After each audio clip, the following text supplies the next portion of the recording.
Chapter 614, What Happened to the Genius's Paper? Mr. Wu didn't know what to say when he read through exam paper number 1000. The candidate had answered every question fully, but only got 179. The score wasn't even high enough to pass the exam, let alone be ranked among the top 1000. Feng Wu, don't blame me. You're just unlucky. At that thought, Mr. Wu looked around to make sure that no one was paying attention to his corner. Then, he quietly removed Feng Wu's paper from the stack and stashed it in his chest pocket. After that, he changed the 1000 to 10001. The exam papers were registered by serial number, and the actual names of the candidates were irrelevant. Feng Wu didn't know that her paper had been taken away. No one did, except for Mr. Wu. Soon, all the exam papers had been marked. The failures were sealed away while the top 1000 were sent to court for the emperor to look through. The emperor had never requested to see the exam papers before, and it would have been all up to Mr. Zhua.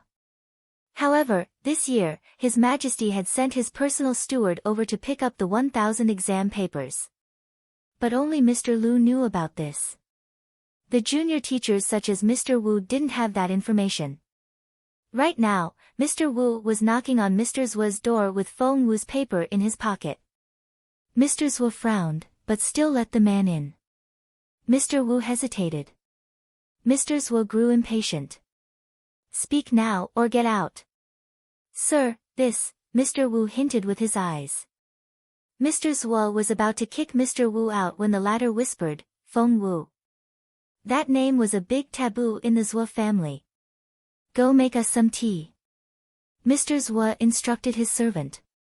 Once the servant was gone, Mr. Wu took the exam paper from his pocket and laid it carefully on Mr. Zhua's table. What's this? Instead of looking at the paper, Mr. Zhua stared at Mr. Wu. Mr. Wu smiled obsequiously. This is Feng Wu's exam paper. Mr. Zhua didn't let his face betray anything. He cast a stern look at Mr. Wu, then picked up the paper. He frowned as soon as he recognized the texture of the paper and the text format. It's Feng Wu's paper for the entrance exam. I happened to come across it when I was correcting the papers, so I took it out, said Mr. Wu in satisfaction. Mr. Zhua stared at the paper. He didn't think much of it at first, but soon, the frown on his face grew bigger. Because it was a perfect, impeccable paper. It was unbelievable. There were no mistakes at all in Section 1. And Section 2. And Section 3. And Section 4. And Section 5. I can't deduct a single point from the answers. Mr. Wu had read through Feng Wu's paper and had tried his best to find some error in her answers, but couldn't. It's perfect. Flawless. Mr. Zhua could do nothing but compliment the answers, and his mouth fell open in amazement. Even he, the deputy principal of Imperial College and a superior cultivator, was astonished by Feng Wu's answers. That was how outstanding her answers were. Such a talented girl, such a talented girl. Mr. Zhua then thought of Zhuo Qinghuan. For he was none other than Zhuo Qinghuan's uncle. Chapter 615, Shocked. The entire Zhua family had put everything they had into training Zhuo Qinghuan. Would she be able to do a better job if she was the one answering these questions? Yes. Of course she would. Mr. Zhua clenched his fists and told himself so. However, deep down, a voice was telling him that no, Zhuo Qinghuan wouldn't be able to do it. Mr. Zhua was about to put Feng Wu's paper away. When he had the chance, he would deliver it to Zhuo Qinghuan. However, he looked up and saw Mr. Wu, who was still here. Right now, Mr. Wu was looking at Mr. Zhua with an ingratiating smile on his face. Mr. Zhua frowned. How did you get it out? Mr. Wu told him how he had removed the paper from the stack, and added in a complacent tone, Sir, please don't worry. Those who failed the exam will only be able to check their results according to their serial numbers. No one will know what name is on the paper. Moreover, His Royal Highness dislikes Feng Wu so much. It will only please him to see Feng Wu out, right? Mr. Wu grinned. Idiot! Mr. Zhuo growled. Mr. Wu didn't have all the information, but as one of the bosses of the college, Mr. Zhuo knew that Feng Wu was here with recommendation letters from 3 members of the college. And the 3 people were Mr. Lu, Grand Secretary Feng, and Priest Wu. Mr. Lu was in seclusion and wouldn't be a problem for now. But neither Grand Secretary Feng nor Priest Wu were easy to fool. If either of the 2 were well acquainted with Feng Wu and decided to get to the bottom of this, they would find out as soon as they checked the actual exam paper. When that happened, Mr. Lu would go to the Emperor and Mr. Zhuo himself would so get fired. At that thought, Mr. Zhuo shook his head. No, we can't do this. Mr. Wu cried out. Why not? Feng Wu will definitely get all the attention if we put the paper back. By then, if His Majesty finds her exceptional, and with Miss Qingyuan away. What if His Majesty wants to marry Feng Wu to His Royal Highness? Mr. Zhuo's stomach lurched. His gaze shifted to the paper on his desk. It was too perfect. The one thing Mr. Zhuo was sure of was that Feng Wu had lost her cultivation ability for good. She would never be able to cultivate again.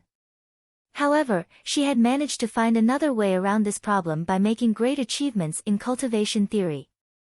Mr. Wu did have a point. Mr. Zhuo took the paper, went into another room, and soon returned with another set, the ink on it still wet. He said coldly, "Take this one back." Mr. Wu saw that it was another exam paper with the serial number 10001. The name was Feng Wu and the handwriting was almost identical to Feng Wu's, but the answers were full of errors. And the essay answers even had a disgruntled tone to them. And it scored 179. Mr. Wu was astonished. That was an amazing replica. Mr. Zhuo, this is incredible. Mr. Wu said in admiration. Put it back now. Hurry up. Mr. Zhuo snapped. Yes, of course. Mr. Wu was an experienced teacher, and with Mr. Zhuo's help, he snuck into the record office without difficulty. Meanwhile, the other 1,000 papers had been sent to the imperial palace.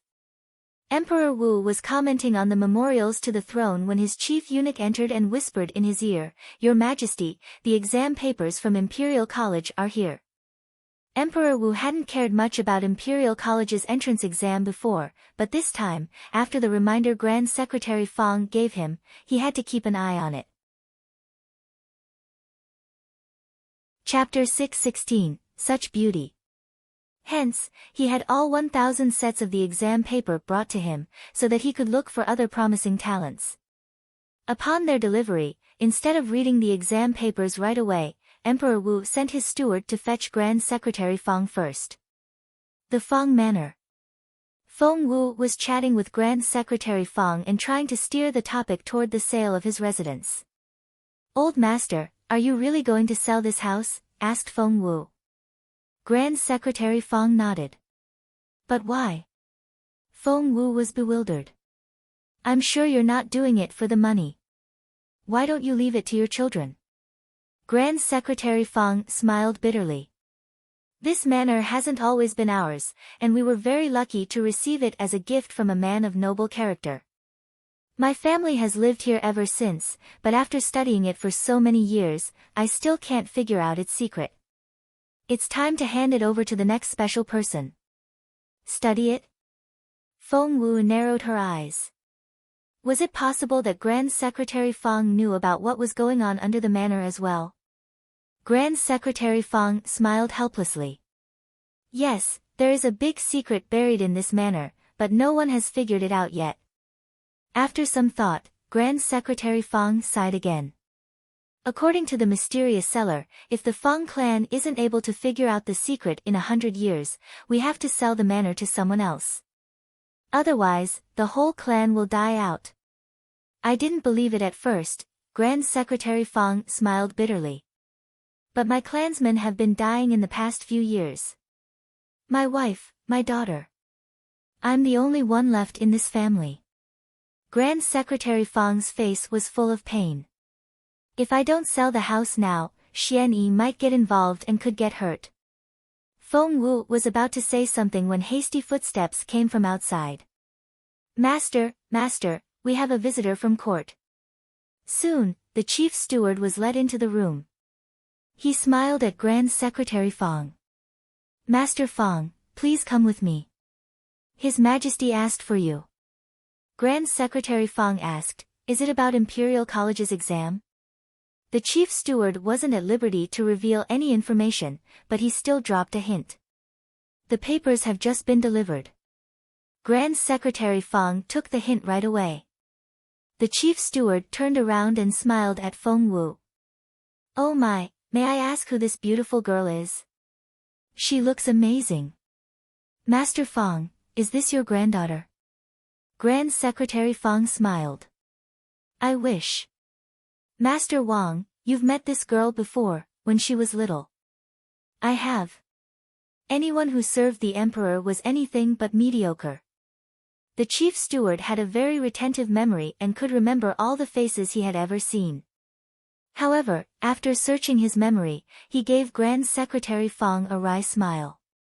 Master Feng, please tell me who the girl is.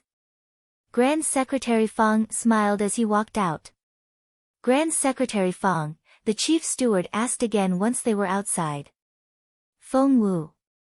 Feng Wu. Feng Wu. Astonished, the chief steward took a moment to digest the information. As in, that Feng Wu? Yes. That Feng Wu. Grand Secretary Feng gloated. The chief steward sighed with emotion. It's only been 5 years and the girl has become such a beauty. Serving Emperor Wu day in and day out, the chief steward was used to seeing all kinds of beautiful women in the imperial palace. However, none of them could compare with Feng Wu. Who could have known, the chief steward exclaimed. She had just been another pretty little girl 5 years ago. But now, her beauty was unrivaled. Chapter 617, Yuminji's Paper. But that's understandable, the chief steward then recalled Feng Wu's mother, who was known as the most beautiful woman on this continent. How could her daughter be anything but beautiful? In the imperial palace, Emperor Wu greeted Grand Secretary Feng as soon as he spotted the latter. Here, help me with the exam papers. I want to find some potential talents. Grand Secretary Feng smiled. Your Majesty, Yuminji is a candidate this year as well. That was right. Now that the Yu family had claimed its independence and had an empire of their own, that kid had been showing up everywhere in the imperial capital lately. Emperor Wu said, remove the stickers and find me his paper. Soon, Grand Secretary Feng found Yuminji's exam paper and presented it to Emperor Wu with both hands. Emperor Wu nodded as he read on. Well, that kid might look like a rogue, but his handwriting is pretty neat. Look, he got none of the memorization questions right. Emperor Wu spoke resignedly and Grand Secretary Feng chuckled. Young master, you just couldn't be bothered to memorize those books. He actually has a very good memory, Grand Secretary Feng said with a smile. Emperor Wu nodded. His mind wasn't on the exam. He wouldn't have gotten such low marks if he had put his mind to it. Shaking his head, Emperor Wu put Yuminji's paper aside, then asked, where's the girl's paper? Although he had seen her answers, reading the real exam paper wouldn't feel the same. Grand Secretary Feng and the chief steward had already been looking for Feng Wu's paper while Emperor Wu was reading Yuminji's, but they still hadn't found it yet. Hearing Emperor Wu's question, Grand Secretary Feng said in a hurry, one moment, Your Majesty. We'll find it in no time. Emperor Wu went back to Yuminji's paper and laughed as he read. Such a silly kid. He didn't take this important exam seriously at all. He had left everything he didn't know blank without even trying to make up an answer. Not only didn't he fill in any of the blanks in section 1, he didn't choose any options for the multiple choice questions either. He couldn't even be bothered to guess. Emperor Wu found the boy so amusing. Meanwhile, Grand Secretary Feng and the chief steward exchanged concerned looks. I've flipped through every page and she's not here. So have I. I didn't see her paper. They looked at each other in bewilderment. Grand Secretary Fang wouldn't give up. Splitting the stack in two, he said, let's take a half each and check them again. There was no way that a candidate like that could have been excluded. She got full marks. With 500 sets of the exam paper each, Grand Secretary Fang and the chief steward quickly ran through the stack. Feng Wu's handwriting was so exceptional that it could be spotted right away. This time, Grand Secretary Fang and the chief steward turned each page more slowly, in order not to miss anything. However, until the last page was turned, it wasn't here.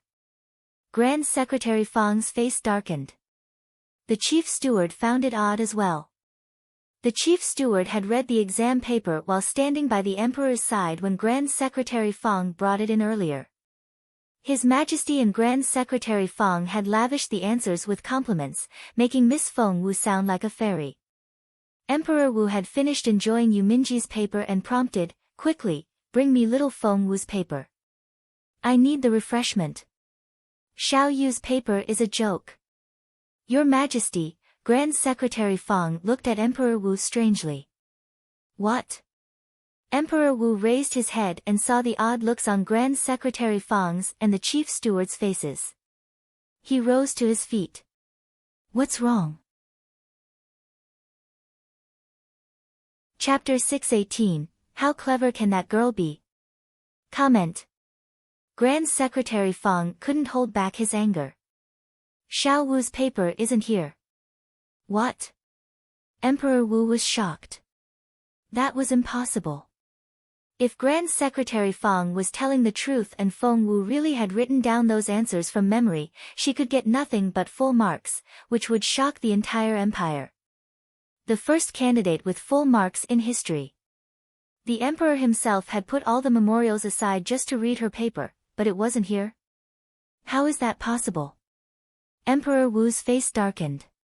Grand Secretary Fang put the stack he checked in front of Emperor Wu and shook his head. I've checked every page. Hers isn't here. The chief steward also shook his head when he put down his stack. There are 1,000 sets here. Xiao Wu couldn't have gotten such a low score. Emperor Wu found it ridiculous. He wouldn't believe it.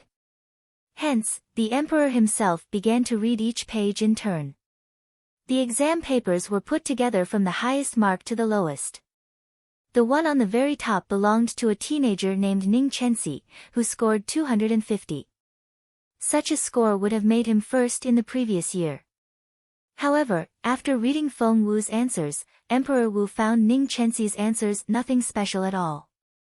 Emperor Wu read each one in turn until he reached the last one, which belonged to Yu Minji. Yu Minji hadn't taken the exam seriously. He only scored enough to pass. After searching through everything himself, Emperor Wu realized in astonishment that Feng Wu really wasn't included. There were only two possibilities. One was that Feng Wu did really badly and failed the exam. The other possibility was that someone had tried something behind his back. Emperor Wu wasn't happy with either option. More than one senior eunuch served Emperor Wu. Aside from the chief steward, there was also a master-by. And he said in an unhurried tone, is it possible that Miss Feng Wu didn't do a great job? Grand Secretary Fang flared up. He cast a stern look at Master Bai. Master Bai, what are you trying to say?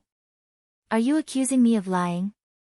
Grand Secretary Fang, please don't be mad. I didn't mean that. Master Bai smiled and remained unperturbed. It's just that at your age, maybe you don't remember things as clearly as you did before. Ha, you might as well call me a dotard.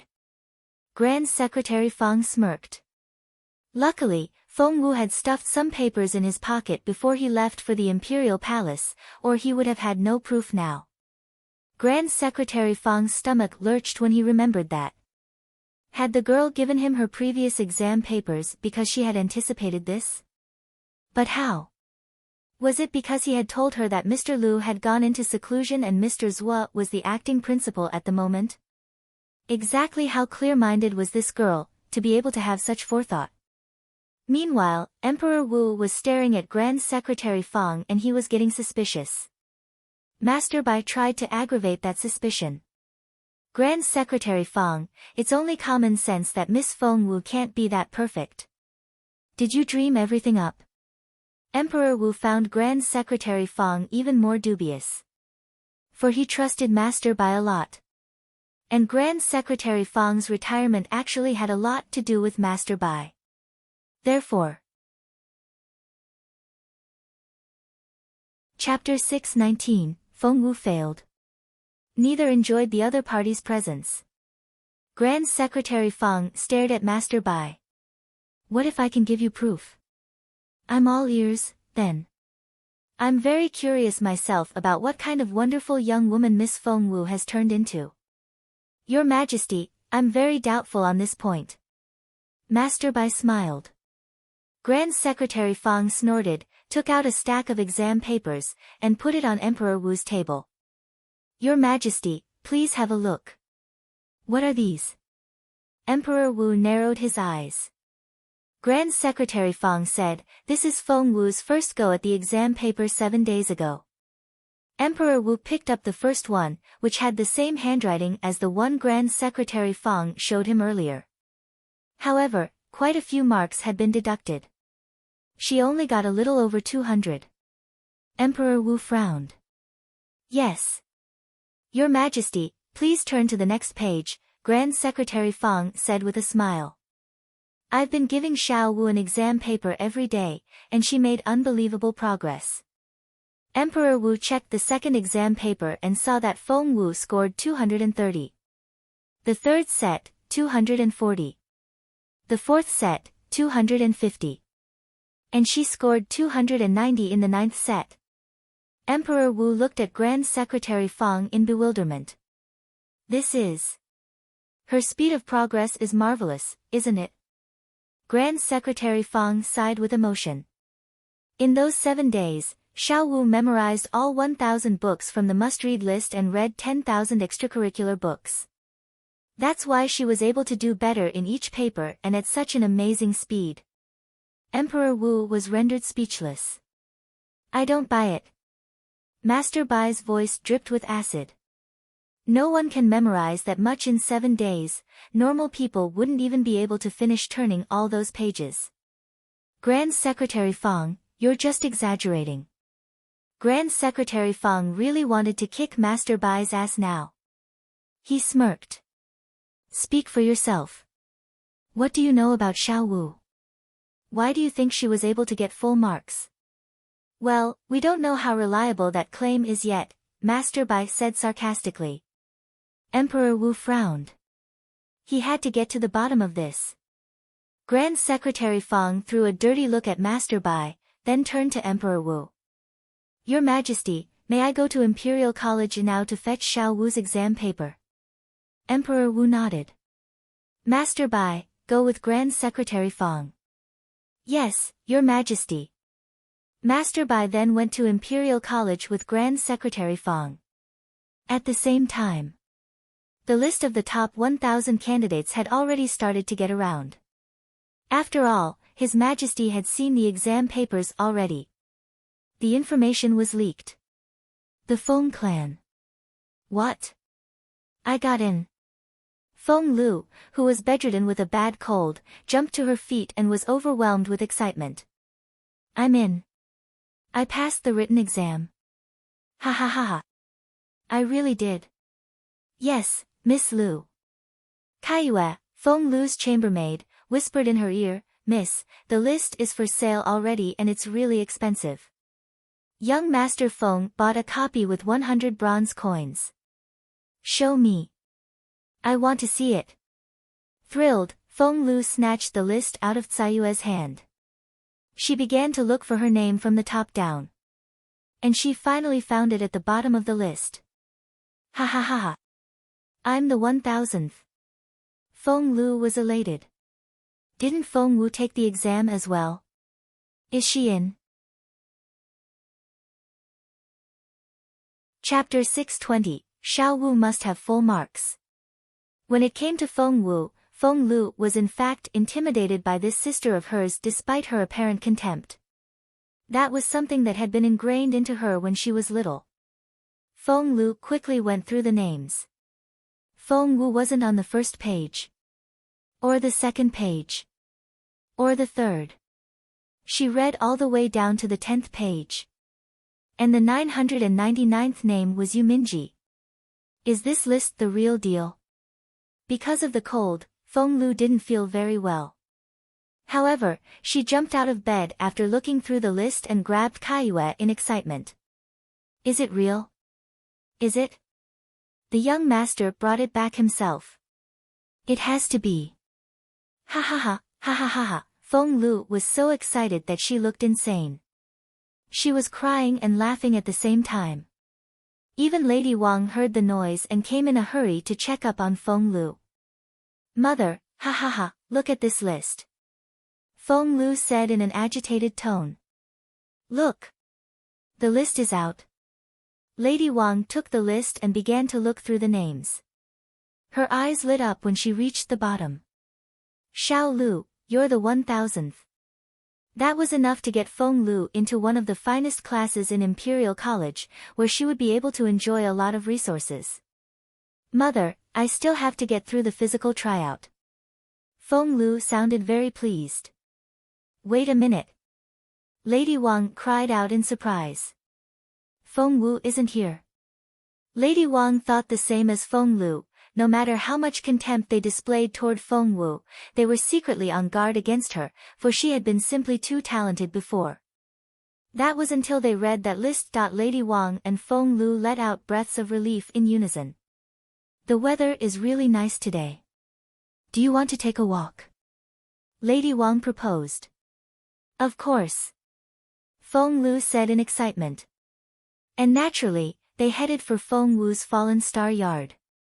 In Fallen Star Yard. Feng Wu's beautiful mother was sewing an exquisite dress in the courtyard. Xiao Wu is going to college soon and I'll make sure she has the prettiest dress. The beautiful lady was embroidering a pink flower on the sleeve as she chatted with Granny Zhao, who was busy with household chores. Granny Zhao nodded with a smile. Miss Wu is brilliant. I'm sure she'll do great. Feng Xiaoqi, who was chewing on a pancake, grinned. My sister is the best. She'll get nothing but the highest score. Chaoga added in excitement, the highest. Xiao Wu will get full marks. I'm sure of it. Uncle Chiu, who was cultivating on the side, gave them a wry smile. Each one of them had higher hopes than the last. Luckily, Miss Wu was worth all that expectation. Everyone was home except for Feng Wu. While they were enjoying themselves in the yard. Lady Wang and Feng Lu arrived with a bunch of servants. Despite Fallen Star Yard's high wall, they heard everything inside. Feng Lu almost burst out laughing when she heard the conversation. Ha ha ha, ha ha ha ha, Feng Lu couldn't wait to see their disappointed faces. Open up. Open up now. Feng Lu banged on the door, puffed up with arrogance. Who is it? Granny Zhao was washing some clothes. She feared that the clothes might be tampered with if they were washed by someone else, so she had always done the work herself. Granny Zhao rose to her feet, dried her hands on her apron, and went to answer the door. Chapter 621, Full Marks.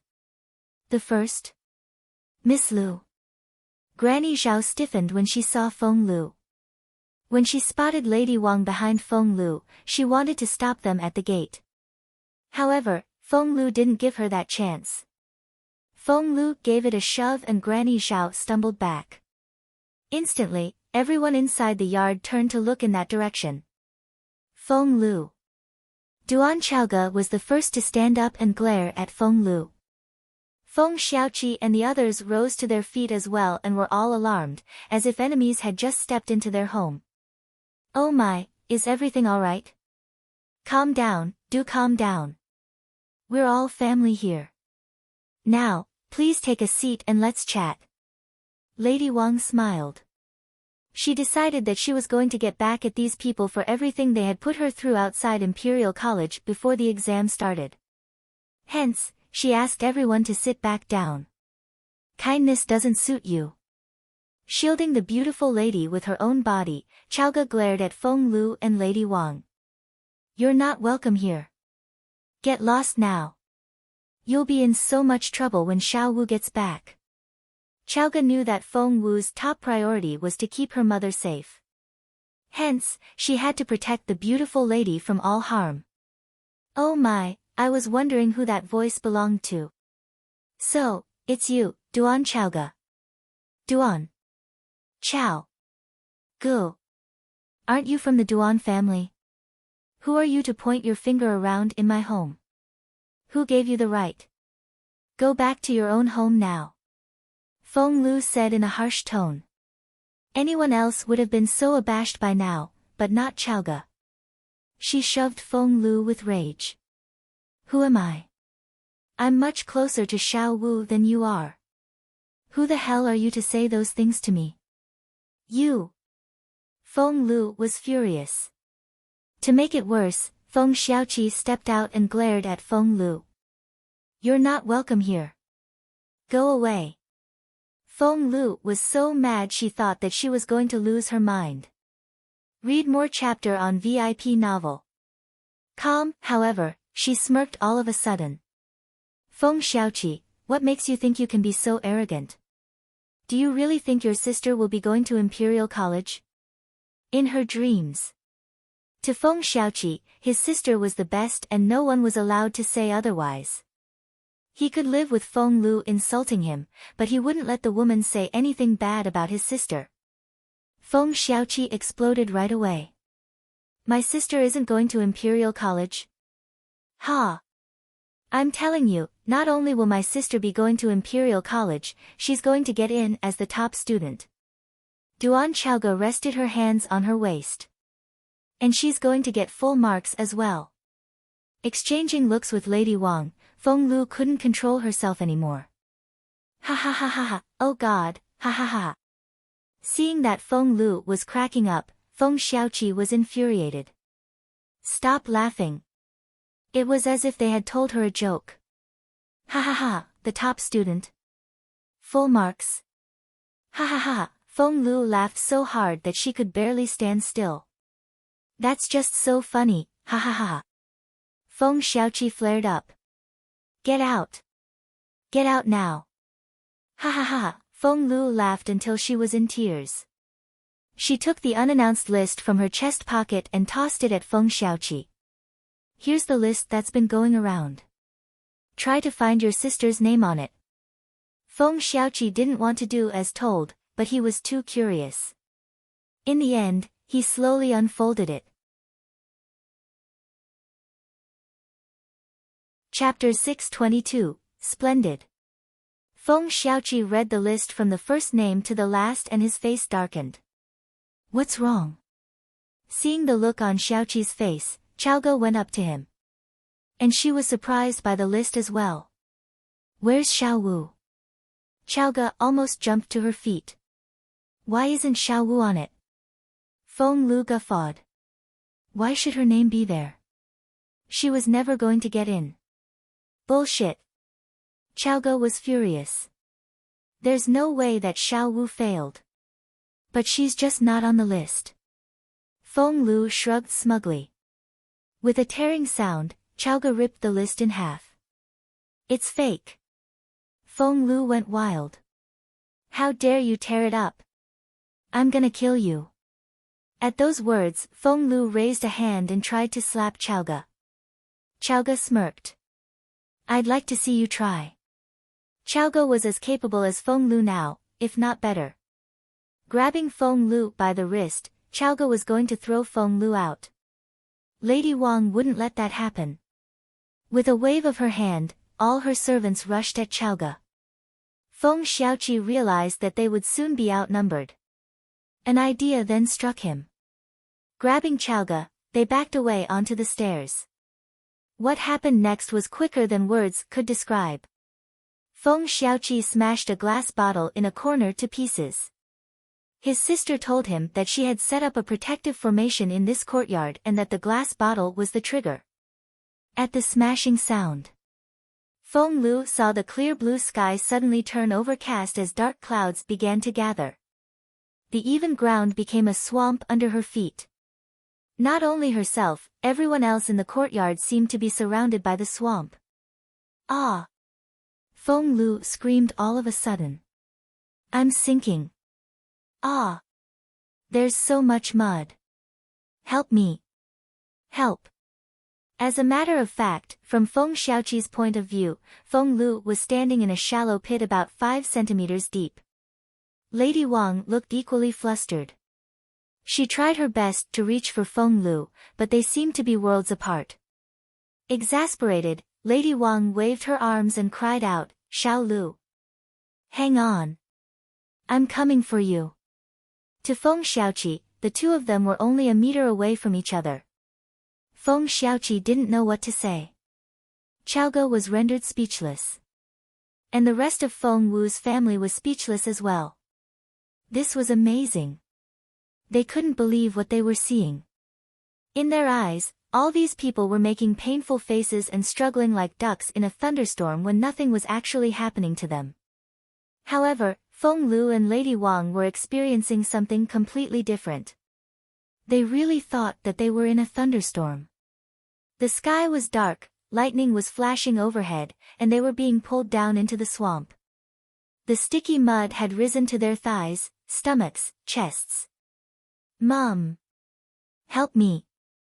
Help me, Mom! I'm sinking. Help! Hang on. I'm coming. I'm going to swim across the river and help you. While Feng Lu and Lady Wang were crying their eyes out, Qiaoge and the others stared at the so-called river between the mother and daughter. There was no such river. The only thing between them was a piece of straw that Granny Zhao had missed when she swept the floor that morning. And the rest of Feng Wu's family was speechless as well. Chapter 623, Where are you on the list? That was so frightening. Chills ran down their spines. They couldn't imagine what kind of doomsday Feng Lu and her people were experiencing in a mere courtyard. Moreover, judging by the frightened looks on their faces, the cold sweat rolling down their foreheads, and their stiff bodies. They weren't acting. They really were living in a nightmare. What a formidable formation. Qiaoge and the others involuntarily took another step back. Mom, it hurts. I've been struck by lightning. Sob. Feng Lu was so scared that her face had drained of all color. Her pain looked genuine. Ah! My head. My hands. Ah! I'm burning. I'm on fire. Stop it. I didn't do anything wrong. I have a clear conscience. Sob, I didn't mean to do harm to Feng Wu back then. Stop it. I did mean it. I did it to Feng Wu on purpose. She was too talented. I was jealous. Stop it. Mom. Help. Ah. Feng Lu screamed as excruciating pain flashed through her head. She jolted and fell backward. The wind and the rain stopped altogether. When Feng Lu came back to herself, she saw that nothing was out of place. The ground was flat, the courtyard was quiet, and the parasol tree stood tall. Feng Xiaoqi and the others were looking at her in amazement, then a face came into view. Feng Wu. Feng Lu cringed involuntarily at the sight of Feng Wu. She had yet to recover from what she had just experienced. The flashing lightning, rumbling thunder, and the dark swamp. She had been burnt to a crisp by the thunderstrike, but now Feng Lu looked down. Her dress was spotless. There was no sign of any such strike. So nothing actually happened? Head spinning, Feng Lu felt a chill run down her spine. If that was just an illusion. That was so frightening. Taking Lady Wang's hand, Feng Lu turned to leave. Stop. Feng Wu's cold voice rang out behind her. What do you want? Feng Lu's clothes were soaked with cold sweat and her face had drained of all color. She stared at Feng Wu. Do you think you can just come and go like you own the place? Feng Wu snorted. What on earth do you want from me? Feng Lu stumbled back. That nightmare had come so suddenly and was so terrifying that Feng Lu was overwhelmed by her fear of Feng Wu. All she could think of now was to get away from here at once and never return. Sister, she said you didn't get into Imperial College. Feng Xiaoqi picked the right time to tell on Feng Lu. Did she? Feng Wu smiled.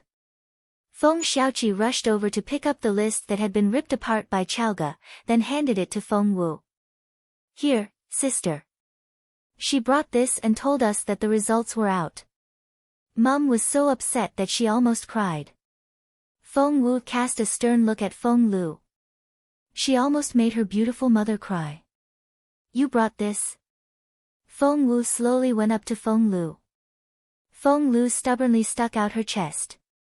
I did. She cheered up when she recalled the results on the list. Feng Wu, you know what? You didn't get into the first 1,000. So, game over for you. Really? Where are you on that list, then? Feng Wu asked in an unhurried tone. Chapter 624, Sorry. I'm the 1,000th. I just made it in. Ha ha ha ha, resting her hands on her waist, Feng Lu gloated. So, you're last on the list. Feng Wu said in resignation. But you didn't even get in, ha ha ha ha. Feng Lu darted a contemptuous look at Feng Wu. At least I can proceed to the physical tryout, and you can't. Feng Wu glanced at the list. You learned that from this list? Yes. Feng Lu was very pleased. I don't believe it. Ha, Feng Lu smirked. Feng Wu then said, who knows where you got that list from? Why don't you believe it? Why? My brother got it from Imperial College. Feng Lu stuck her nose in the air. I see, Feng Wu said with a drawl. So, this list was announced before the results are out? The look on Feng Lu's face changed a little. Feng Wu snorted. I'd like to confirm the authenticity of this list. And what if it's real? Feng Lu began to panic. Feng Wu was able to get recommendation letters from 3 bosses, which meant that she did have some connections up there. If it's real, I'll find out who leaked the information. Feng Wu took the list and headed for the gate. No. Feng Lu really panicked now. She clung to Feng Wu and wouldn't let go. You're not going anywhere. Stop. Feng Wu said proudly, I'm going to Imperial College now. I'd like to know if this list is real and who's spreading it. You're not going. Feng Lu worried that Feng Yuran would be incriminated when someone looked into the matter. Are you threatening me now? Feng Wu smirked. Feng Lu was about to say something threatening when she met Feng Wu's sharp, cold gaze. The scene from earlier came back to her instantly and she broke into a cold sweat. Apologize. Feng Wu stared at her. Apologize to my family, now.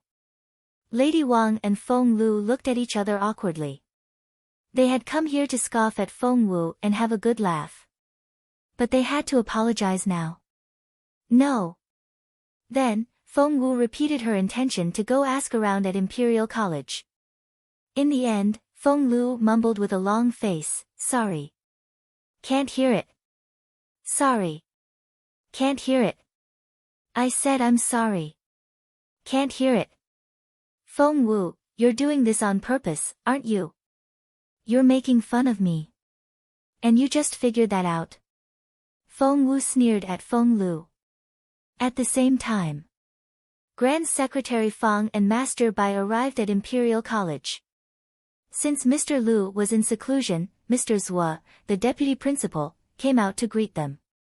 Looking from Grand Secretary Fang to Master Bai, Mr. Zhua was confused. May I ask to what do I owe this pleasure? Before Master Bai said anything, Grand Secretary Fang spoke. Let's go to the record office first. The record office? Mr. Zhuo raised an eyebrow and had a bad feeling about this. However, it shouldn't be what he was thinking. Wu was supposed to be the only one who knew about Feng Wu's paper. Why should anyone else ask about it? Bemused, Mr. Zhuo decided to wait and see how things went. He tipped Master Bai a wink as they walked. After all the money the Zhuo family had been giving to Master Bai, the latter would be willing to provide him some information. As expected, Master Bai mouthed a name, Feng Wu. That confirmed Mr. Zhuo's speculation. It was indeed about Feng Wu. Luckily, he was prepared and they could look all they wanted. Chapter 625, Is this Miss Feng Wu's paper? Without further ado, Grand Secretary Fang gave his instruction. Find me Feng Wu's exam paper, serial number 10001. The teacher in the record office gave Mr. Zhuo a pleading look. Mr. Zhuo frowned. Grand Secretary Fang, what are you doing? It's very inappropriate to investigate a candidate's paper in private like this. Mr. Zhuo, Master Bai is here. Do you think it's still private? Grand Secretary Fang smirked. Mr. Zhuo was speechless. Master Bai smiled. Mr. Zhuo, we're here on behalf of His Majesty. Go ahead. Of course, I'll do as told when the order comes from His Majesty. Mr. Zhuo said with a smile, and he remained where he was. He had an excellent ability to mimic someone else's handwriting, and he was very confident about the paper he had written himself. He was sure that there wouldn't be any problems. Soon, the teacher found Feng Wu's paper. He then handed it to Grand Secretary Fang. With the paper in hand, Grand Secretary Fang let out a breath of relief. This is Miss Feng Wu's paper, right? With his hands behind his back, Mr. Zhuo smiled at Grand Secretary Fang. Master Bai looked at Grand Secretary Fang as well. You taught Miss Feng Wu yourself. I'm sure you can recognize her handwriting. Grand Secretary Fang nodded. That's right.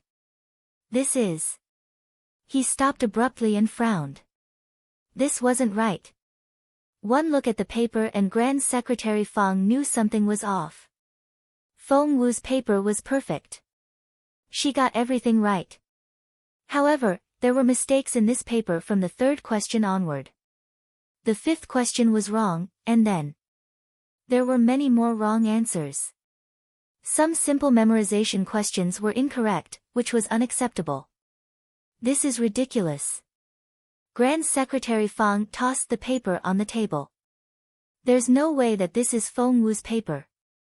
He had seen through the scam.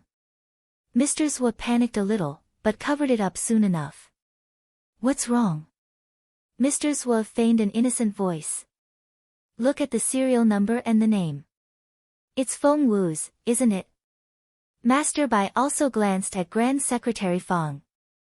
And the handwriting is identical to that paper you brought in earlier. Mr. Zhuo smirked. Grand Secretary Fang, this is too big a matter for you to say whatever you want. His tone was already intimidating.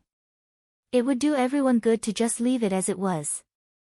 However, Grand Secretary Fang cherished all talented people, especially someone as exceptional as Feng Wu.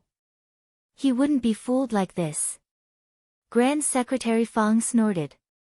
Mr. Zhuo, you can't turn white into black and black into white. If His Majesty discovers malpractice in the exam and the exam papers were switched, well, I hope you can live with the consequences. Face dark, Mr. Zhuo said, Grand Secretary Fang, I see you've set your mind on smearing the reputation of Imperial College. May I remind you that you're a member of the Education Board as well? You won't be better off if the college is affected. Smear its reputation. I'll show you who's the real culprit of that. Grand Secretary Fang stormed off with the paper. Narrowing his eyes, Master Bai gave Mr. Zhuo a look. Mr. Zhuo nodded back confidently, indicating that he was sure of his win. Master Bai gave him a nod, then left with Grand Secretary Fang. In the Imperial Palace. Emperor Wu was looking at a pile of exam papers with a big frown. Chapter 626, Here Comes His Royal Highness. Emperor Wu didn't care about any exam paper other than the set Grand Secretary Feng brought him. As for Feng Wu, Emperor Wu had mixed feelings at the moment. What happened to the girl's exam paper? He was still trying to figure it out when the chief steward whispered in his ear. Your Majesty, His Royal Highness is here. Jun Linyuan. At this hour? Emperor Wu was bemused. Show him in. Jun Linyuan stepped into the hall to find the table covered with exam papers. Linyuan, what brings you here? Emperor Wu knew his son too well to wait for the latter to greet him first. Jun Linyuan gave Emperor Wu a nod, then glanced at the table. These are the exam papers for Imperial College this year. Emperor Wu patted the seat next to him, gesturing at his son to sit down.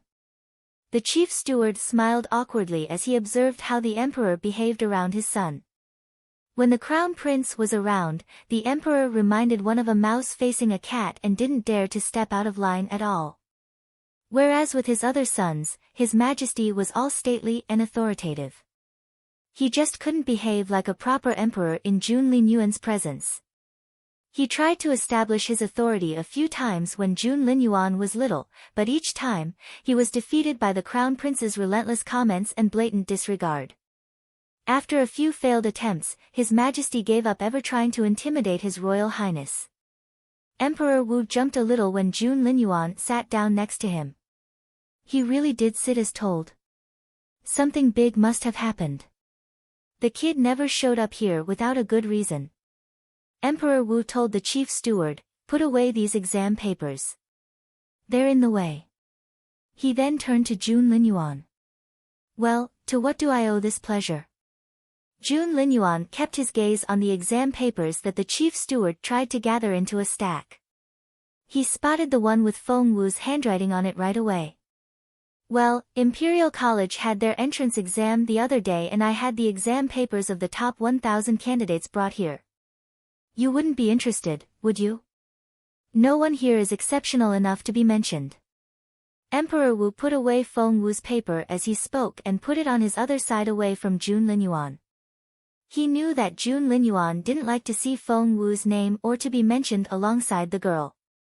Hence, Emperor Wu put away Feng Wu's mock exam papers as well. Jun Linyuan narrowed his eyes, giving off a dangerous air. After some thought, Emperor Wu moved Feng Wu's papers further away from Jun Linyuan. Jun Linyuan was speechless. Look at these, Emperor Wu waved at Jun Linyuan. Imperial College is going to have some new talented people once more. No one actually stands out, but quite a few are pretty impressive. No one stood out. Jun Linyuan frowned at those words. Emperor Wu thought that Jun Linyuan wouldn't be bothered to look at the exam papers at all. However, to his surprise, Jun Linyuan began to go through the stack one page at a time, starting from the one with the highest marks. And his face darkened as he turned the pages. Emperor Wu was bewildered. What was wrong with the kid? Why did he look disappointed? Is this everything? The look on Jun Linyuan's face was so grim that he looked like he was ready to bite someone. No wonder the officials said that His Royal Highness was more intimidating than His Majesty. Right now, even Emperor Wu couldn't withstand Jun Linyuan's intense gaze. Yes. I think so. Emperor Wu nodded. You think? Jun Linyuan smirked. What's over there? Well, this, Emperor Wu brushed everything under the table. It's nothing official, ha ha ha.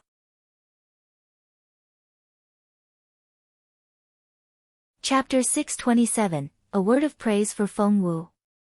However, Jun Linyuan reached out with his long arms before Emperor Wu could finish his sentence. Emperor Wu's heart sank. Oh no. Jun Linyuan abhorred Feng Wu and he would explode when he saw her name.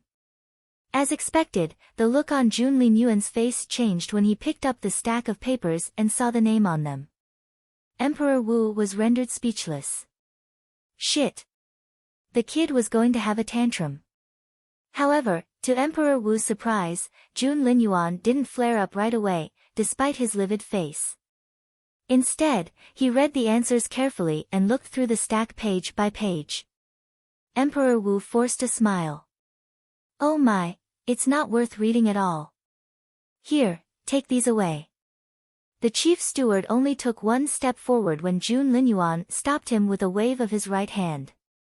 The chief steward paused, smiled bitterly, and gave Emperor Wu an awkward look. Emperor Wu was rendered speechless. He could only gesture at the chief steward to stay put. Jun Linyuan said unhurriedly, these exam papers. Emperor Wu decided that he shouldn't compliment the girl, or the kid would pick on her later. Xiao Wu was innocent. Emperor Wu forced a smile.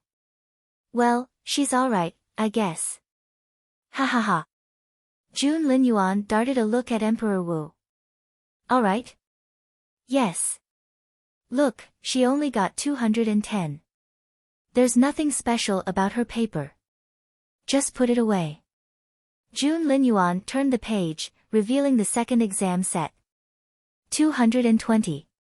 The next set scored 230.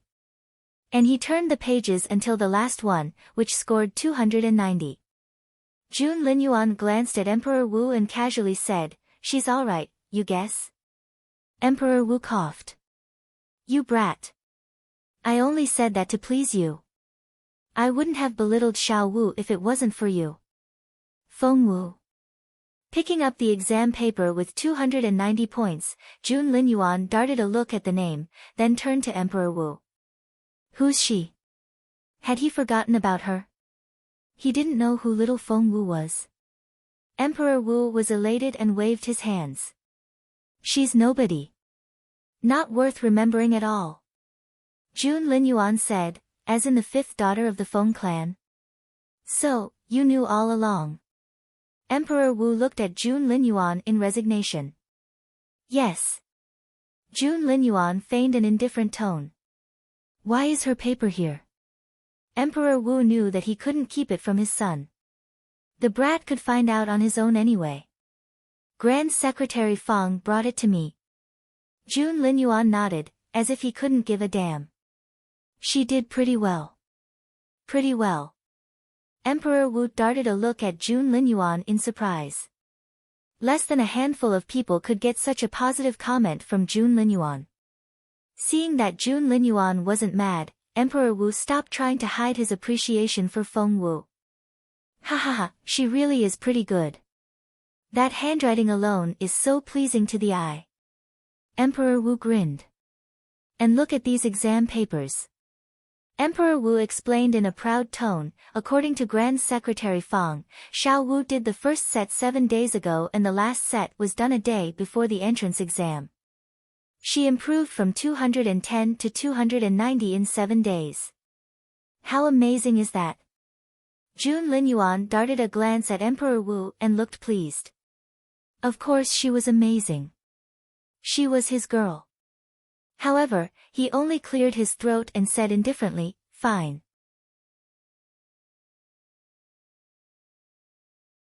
Chapter 628, Messing with My Xiao Wu. Emperor Wu had started saying good things about Feng Wu and he wasn't going to stop there. Look at these answers. It's no surprise that she can get all the memorization questions right, but look at her answer for section 4. Emperor Wu couldn't suppress the amazement in his voice. See? How innovative. How smart. One look and you know she's so well versed. What a rare talent. Jun Linyuan snorted a little. He had known that all along. However, Jun Linyuan asked, was she absent from the entrance exam? No, she wasn't. Where's her paper, then? Jun Linyuan gave Emperor Wu a sidelong glance. Emperor Wu said, well, about that. She failed. Jun Linyuan gave him a half-smile. Emperor Wu was rendered speechless. Your Majesty, you're not doing a good job as emperor, you know? Jun Linyuan said sarcastically. Someone was trying to mess with his little Feng Wu. Interesting. Little Feng Wu was his to pick on and his alone. Anyone else who tried to do that could go to hell. Emperor Wu couldn't stand Jun Linyuan's sneer and smacked the table hard. This is unacceptable. How can such a talented person be excluded? These people are so untrustworthy. Where? I'll go get it. Jun Linyuan rose to his feet and his eyes glinted coldly. How dare they do this to his girl? They had to have a death wish. Just then, footsteps came from outside. The chief steward entered the hall. Your Majesty, Your Royal Highness, Master Bai and Grand Secretary Fang are back. Emperor Wu said to Jun Linyuan, I sent them to Imperial College to look into this, I'm sure they're back with Xiao Wu's paper. However, Grand Secretary Fang looked furious when he walked in. Emperor Wu frowned. What's wrong? Master Bai smiled bitterly. Your Majesty, Mr. Zhuo showed us to the record office himself and found us Miss Feng Wu's paper. However, Grand Secretary Fang doesn't seem pleased. Not pleased? Emperor Wu looked at Grand Secretary Fang, bewildered.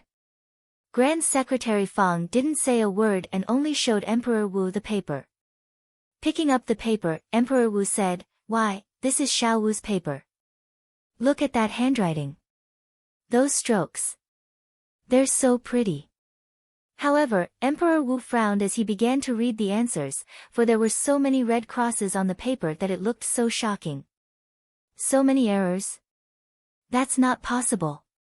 Emperor Wu cried out in surprise. Jun Linyuan frowned and snatched the paper from Emperor Wu's hands. He only took one look before tossing it back on the table. He snorted.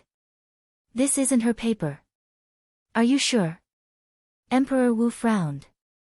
Jun Linyuan sneered. They only mimicked her handwriting, but not its spirit.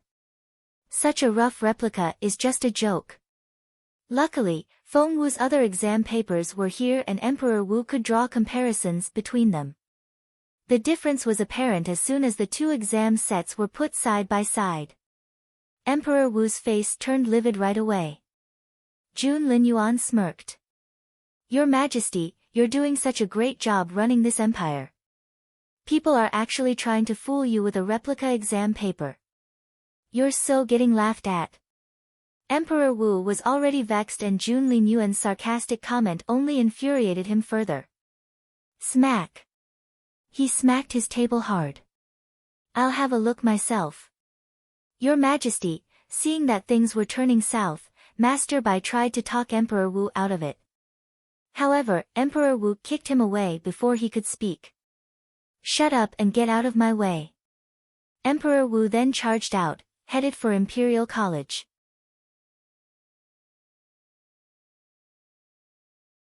Chapter 629, The Jealous Crown Prince. Jun Linyuan didn't go, for he knew that Emperor Wu would be enough for the job. However, at the thought of what they tried to do to that girl, Jun Linyuan smirked. He darted a look at Feng, who nodded back at him, indicating that he would make sure things went as planned. Jun Linyuan's heart melted a little at the thought of the girl. Once he left the Imperial Palace, Jun Linyuan couldn't help but head for the Feng Manor. There was no way the girl knew about this, and he was going to make her sweat a little. Meanwhile, in the Feng Manor, Yu Minji had been there since earlier that morning. Oh my, Xiao Wu, Xiao Wu, Yu Minji waved the list around in Feng Wu's face. You didn't get in. Feng Wu was making tea in the yard. Chaoga and Feng Xiaoqi were both cultivating. Feng Wu was making sealing tea, which could help consolidate achievements in cultivation. Yu Minji rushed over, grabbed a cup of tea, and downed it in one go. So hot, so hot, so hot, Yu Minji thought his tongue was going to be blistered by the scalding water and he hopped around like a little boy. Feng Wu threw him a dirty look. It's not ready yet. What's the rush? Yu Minji hissed. You have no idea how good your sealing tea smells. We make the tea at home ourselves and we even hired the best tea master to do it for us. But it's nothing compared with yours. Feng Wu was secretly pleased. Of course she was the best. Her beautiful master taught her the skill himself. With such a strict teacher, how could she be anything but the best? However, Feng Wu then realized that after all the tea she made, her beautiful master hadn't been able to drink any of it. When he finally obtained a physical form, that incident took place. Zhuo Qingwan. Feng Wu took a deep breath and there was a murderous look in her eyes. Everything quieted down. Even the air seemed to freeze. Hey, little Feng Wu, what's wrong? Yu Minji put his hands on Feng Wu's slim shoulders and looked concerned. Why are you so quiet? Are you crying? Shit. Seriously? All I did was steal a cup of tea from you. There's really. However, at that critical moment, Jun Linyuan arrived. He saw Yu Minji holding Feng Wu in his arms as soon as he jumped onto the wall of Fallen Star Yard. From his angle, the two looked so intimate. Instantly, Jun Linyuan felt blood rush into his head. His mind went blank and he was overwhelmed with rage. Feng Wu. I tricked the emperor to bring you justice, but what are you doing? You're cuddling with another man here. Jun Linyuan's first reaction was to kill Yu Minji right here and now. Boom. Before he could do anything, the wall went down under his feet. It collapsed. With a crashing sound, the bricks crumbled to the ground. Feng Wu and Yu Minji turned their heads in unison at the sound. They saw Jun Linyuan standing there like a furious lion. Flames seemed to surge from his head and he looked like he was going to set the sky on fire. Feng Wu shoved Yu Minji involuntarily. Run! Run! Before Yu Minji could do anything, Jun Linyuan went up to him and grabbed him by the collar. Feng Wu was vexed. Jun Linyuan, let him go. Speaking up for Yu Minji only made it worse. With a smirk, Jun Linyuan tossed Yu Minji over the wall. He tossed him out, just like that.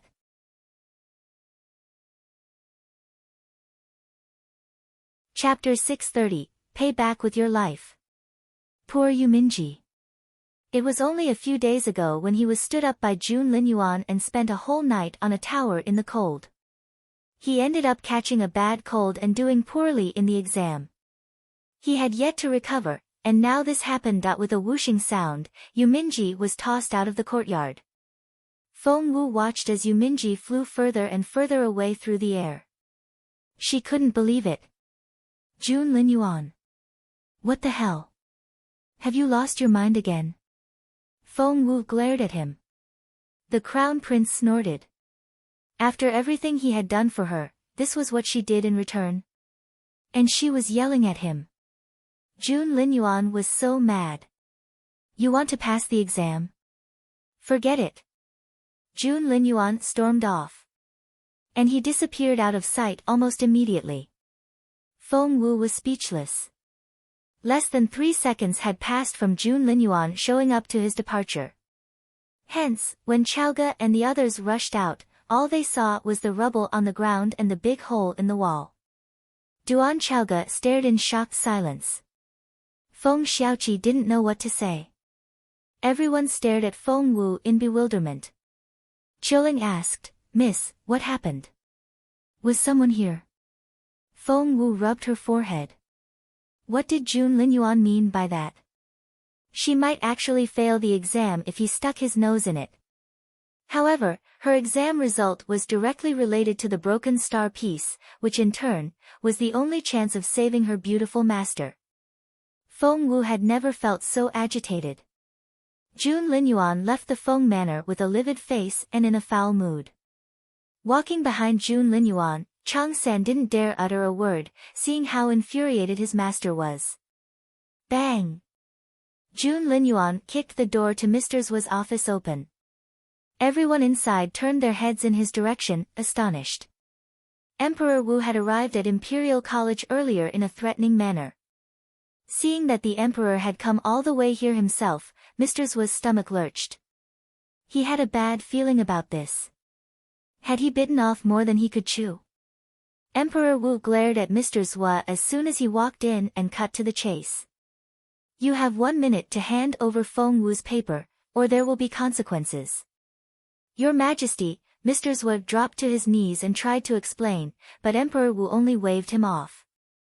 I don't want an explanation. Mr. Zhuo felt like crying. Emperor Wu was anything but mild-tempered.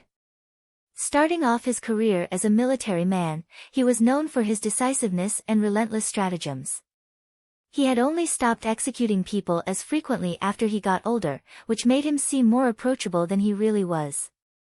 Mr. Zhuo wailed, but Your Majesty, I've handed over Miss Feng Wu's paper already.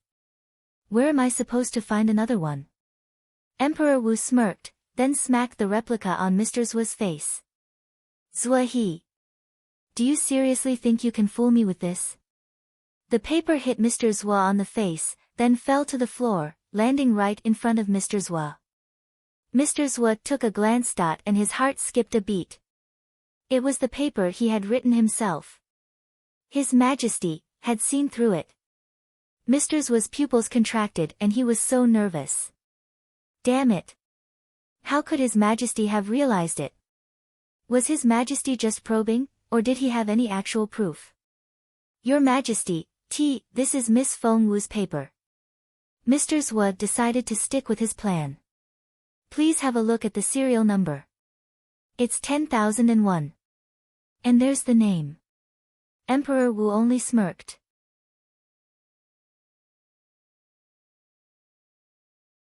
Chapter 631, His Royal Highness is here. A chilly air filled the room and there was a murderous look on the Emperor's face. Emperor Wu snorted. You're in charge of Imperial College at the moment.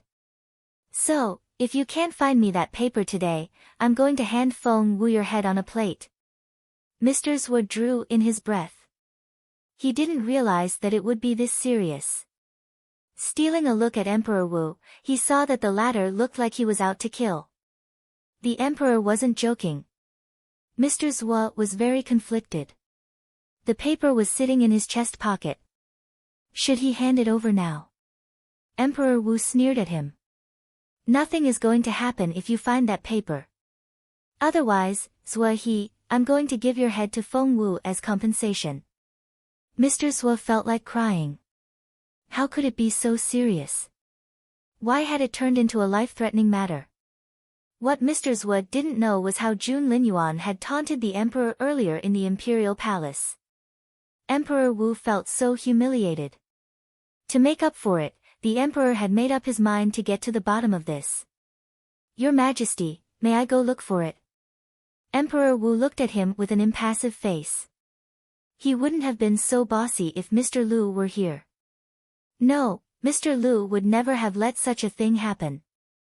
Mr. Zhuo stepped out of the room and only had time to heave a sigh of relief when the chief steward's voice rang out behind him. Mr. Zhuo, I'm going to keep you company. The chief steward smiled at him. Could Mr. Zhuo say no to that? Of course not. He had to control his facial muscles and he forced a smile. That's great. This way, please. In the record office, Mr. Wu looked at Mr. Zhuo, flustered. What should he do now? Mr. Zhuo cast a threatening look at the teacher, warning the latter not to say a word. He then went off to flip through the files and he kept stealing glances at the chief steward while he pretended to look for the paper. The chief steward's gaze never shifted away from Mr. Zhuo. Hence, Mr. Zhuo couldn't find any chance to take the paper out of his pocket and put it back into the file. What should he do? Just then, footsteps came from outside. Mr. Zhuo looked up at His Royal Highness. Why was he here? Jun Linyuan didn't say anything to Mr. Zhuo, but only asked Feng, what do we have here? Feng said, they still haven't found the paper. Jun Linyuan smirked. Crossing his hands behind his back, he fixed his cold gaze on Mr. Zhuo with an indecipherable look on his face. Linyuan, why are you here? Hearing the noise, Emperor Wu led a team of people toward the record office and spotted Jun Linyuan as soon as he walked in. Apparently, the brat was intrigued as well. Jun Linyuan sneered, sat down on a chair, and remained silent. And he was giving off an air that said, I'm not happy and I want to kill someone. Everyone tried to stay as far away from him as possible. Emperor Wu found it rather strange. Could anyone piss off Jun Linyuan like this? This wasn't right. His son always took revenge on the spot and never kept his enemy alive longer than necessary. Someone in this empire could actually irritate the boy like this and he still hadn't killed them yet? Emperor Wu found it incredible. Sensing his father's curious gaze, Jun Linyuan cast an intimidating look at Emperor Wu. And it reminded the emperor of an angry wolf. Emperor Wu cleared his throat. What a brat. Even he himself couldn't withstand the boy's fury, so who could? Emperor Wu really wanted to know the answer. However, he had to keep his focus on Mr. Zhua at the moment. Found it yet? Mr. Zhua was going to hand over the paper, but now, he decided against it. He would insist that he didn't know. Because His Royal Highness was here.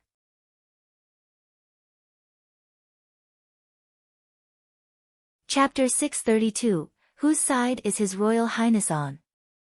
As Zhua Qinghuan's uncle, Mr. Zhua was quite an influential figure in his clan. He was in on a lot of things. Zhua Qinghuan herself had said something at a family meeting once. She said that she was going to marry Jun Linyuan and that Jun Linyuan was fond of her. Therefore, Mr. Zhua was thrilled to see Jun Linyuan here. The young man was going to be the Zhua family's royal son-in-law, and with the crown prince here, Mr. Zhua was sure that His Majesty would cut him some slack. Hence, Mr. Zhua dropped to his knees with a long face. Your Majesty, I've searched everywhere in the record office, but there's no extra exam paper. The one Grand Secretary Feng handed in was really Feng Wu's paper. Emperor Wu was furious. This Zhua he was unbelievable. It was so obvious that his scam had been exposed, but he still insisted on his innocence. The emperor couldn't stand this man. Infuriated, Emperor Wu kicked Mr. Zhua's shoulder. You're abominable. Your Majesty. I haven't done anything wrong. What on earth is happening? Your Majesty, you're such a wise ruler that I'm sure you won't wrong an innocent man, Mr. Zhua went on, claiming his innocence. A few steps away, Mr. Wu had long dropped to his knees and prostrated himself on the ground. He was shaking all over. Finally, he knew what had happened. Master Bai, the chief steward, Grand Secretary Feng, His Royal Highness, and His Majesty were all here. They had all come here for Feng Wu's exam paper. Mr. Wu was scared to death. He regretted what he had done so much. Had he known that things would go this far, he would never have stolen Feng Wu's paper to flatter Mr. Zhua. What should he do now? What to do? Kneeling there, Mr. Wu shook like an autumn leaf in the wind. However, all the attention was on Mr. Zhua at the moment. Emperor Wu snorted. Take him. I'll decide what to do with him after we find the paper. He then turned to leave. It wasn't just about Feng Wu's paper. Emperor Wu was offended mainly because he couldn't stand the idea of his imperial college being handled by someone like Zhua He. Mr. Zhua had never expected Emperor Wu to dismiss him from his post without any evidence of his wrongdoing. He was furious. He turned to Jun Linyuan for help. Your Royal Highness, I really am innocent. I don't know anything about this. Emperor Wu flared up. How dare this subject turn to Jun Linyuan for help? It just so happened that the Crown Prince was in a foul mood himself. Darting a glance at Emperor Wu, Jun Linyuan said, Are you sure you're going to arrest this man without any actual proof? Emperor Wu was even more infuriated. Jun Linyuan. Get out of my sight. The Crown Prince always did as he pleased, not to mention that Emperor Wu had never been able to intimidate him. He only sneered at his father. Your Majesty, you really should gather the necessary evidence first. Do you have any? Emperor Wu almost exploded. He knew it. This brat was the bane of his life. Emperor Wu stamped his foot in rage and roared, Get out! Get out of here! However, Jun Linyuan sat there, unperturbed. The more furious Emperor Wu was, the calmer the crown prince became. He even poured himself a cup of tea and sipped on it. Mr. Zhuo was thrilled. Zhuo Qinghuan was right. His Royal Highness was fond of her. The crown prince was taking Zhuo He's side because he liked Zhuo Qinghuan and was willing to offend the emperor for the girl. Talk about priorities.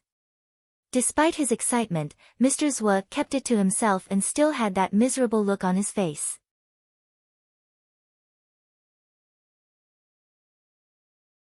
Chapter 633, The Crown Prince's Future Wife. Your Royal Highness, please talk to His Majesty. I really have no idea what happened. I handed over Feng Wu's paper and she did poorly because she isn't good enough. We as teachers only mark the papers, we really shouldn't be blamed for their bad grades. If it were someone else. If Qinghuan were to take the exam, I'm sure she'd be the best. There's no way that she'd fail the exam. At the end of the day, Feng Wu has no one to blame but herself. Right? What do you mean by, right? Emperor Wu was so angry that he almost fainted. Zhuo He. I see what you're doing by bringing Zhuo Qinghuan up. Emperor Wu threw a dirty look at Jun Linyuan and disliked Zhuo Qinghuan even more. Jun Linyuan, you've decided to work against me, then? Emperor Wu narrowed his eyes. Everyone else was terrified by the interaction between the father and son. One was the emperor in the prime of his life and the other an exceptionally talented crown prince. What would happen if the two of them decided to turn on each other? Would the empire be ruined? However, Jun Linyuan only casually said, "Show me the evidence." You're so sure that I don't have any proof, do you? Emperor Wu smirked. He suddenly turned his sharp gaze on Mr. Wu, who was kneeling on the ground. Mr. Wu had been shaking the whole time, which was enough to show how terrified he was. Everyone here was anything but slow. Especially those who personally served Emperor Wu. The man was the most superior figure in the empire. All Emperor Wu needed to do was glance at the chief steward. With a flip of his hand, the chief steward dragged Mr. Wu to his feet. The highest-ranking official Mr. Wu had ever met before today was the principal of Imperial College. What had just happened was beyond his imagination, especially when the emperor and the crown prince had a row. He was almost frightened to death. It wasn't me. It wasn't me. I had nothing to do with this. I didn't steal Feng Wu's paper. Mr. Wu struggled violently. Did we say that Feng Wu's paper was stolen? How did you know that? The chief steward grinned. Huh? Mr. Wu's head went blank. I don't know. I don't know anything. You know everything and you're lying. The chief steward wrapped his fingers around Mr. Wu's throat. I'm going to count to 3. Tell me the truth, or not only will you die, so will your wife and kid, your clan, and your most distant relatives. 3, 2. All right. All right. Mr. Wu had no choice now. It wasn't just his life, but also those of his family and friends. It was Mr. Zhuo. Mr. Zhuo put me up to it. He forced me to steal Feng Wu's paper for him. Mr. Wu decided to pin it on Mr. Zhuo. What? All eyes were on Mr. Zhuo now. And Mr. Zhuo looked like he had been struck by a thunderbolt. No. I didn't. Mr. Zhuo dropped to his knees at Emperor Wu's feet. Your Majesty, Wu Ming is lying and he's making a false charge against me. There was no way that I would ask him to do such a thing. Why would I do that to a mere girl? Since Mr. Wu had made up his mind, he decided to go all the way. Mr. Zhuo, you did it because Feng Wu did so well and her answers were impeccable. When was the last time you saw an exam paper with full marks? You didn't do it for yourself, but for Zhuo Qinghuan, the future wife of the crown prince. The future wife of the crown prince? Emperor Wu smirked.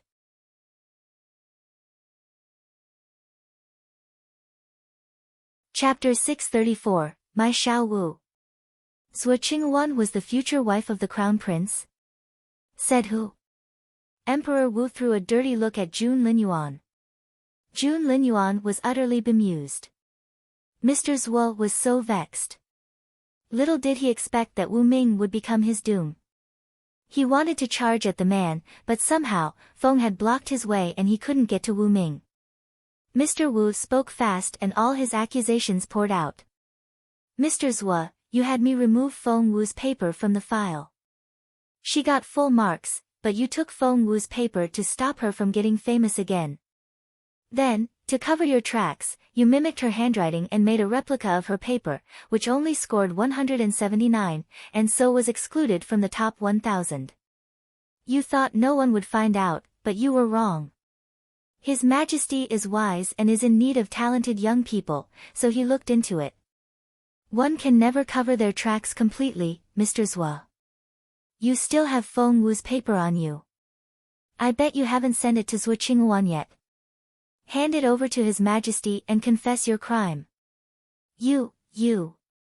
Mr. Zhuo almost choked and he spat out a mouthful of blood. He had never expected Wu Ming to turn him in. That's bullshit.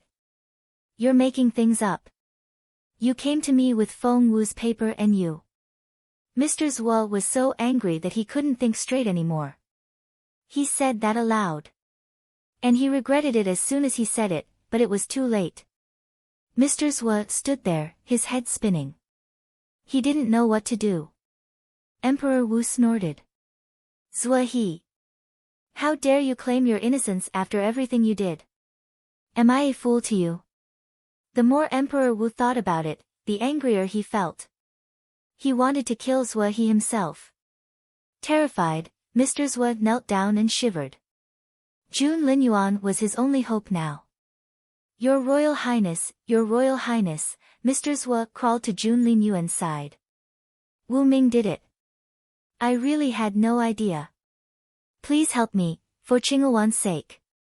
Jun Linyuan gave Mr. Zhuo an irritated glance. The man had no spine. It was a shame to Imperial College to have him as a leader. What would other people think of Imperial College from now on? Moreover, what was he thinking? Threatening him with Zhuo Qinghuan? Zhuo Qinghuan? Who's that? Jun Linyuan rose to his feet and kicked Mr. Zhuo away. As Mr. Zhuo fell backward, a paper flew out of his chest pocket and fell to the ground. Feng caught the paper before it landed and held it up. It was an exam paper. Feng Wu's exam paper. Feng then handed it to Jun Linyuan. Mr. Zhuo's stomach lurched. Shit! He cried out, that's a fake one. That's not Feng Wu's paper. Glancing at the paper, Jun Linyuan gave Zhuo he a crooked smile. I watched her as she answered this paper, every word of it. And you're telling me now that this isn't hers? What? Everyone stared at Jun Linyuan in astonishment. What did he mean by, every word of it? Even Emperor Wu was shocked.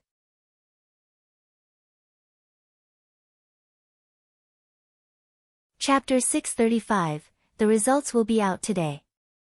Didn't he abhor Feng Wu? What was he doing, watching Xiao Wu take the exam? That statement contained so much information. Mr. Zhuo was the most astonished of them all.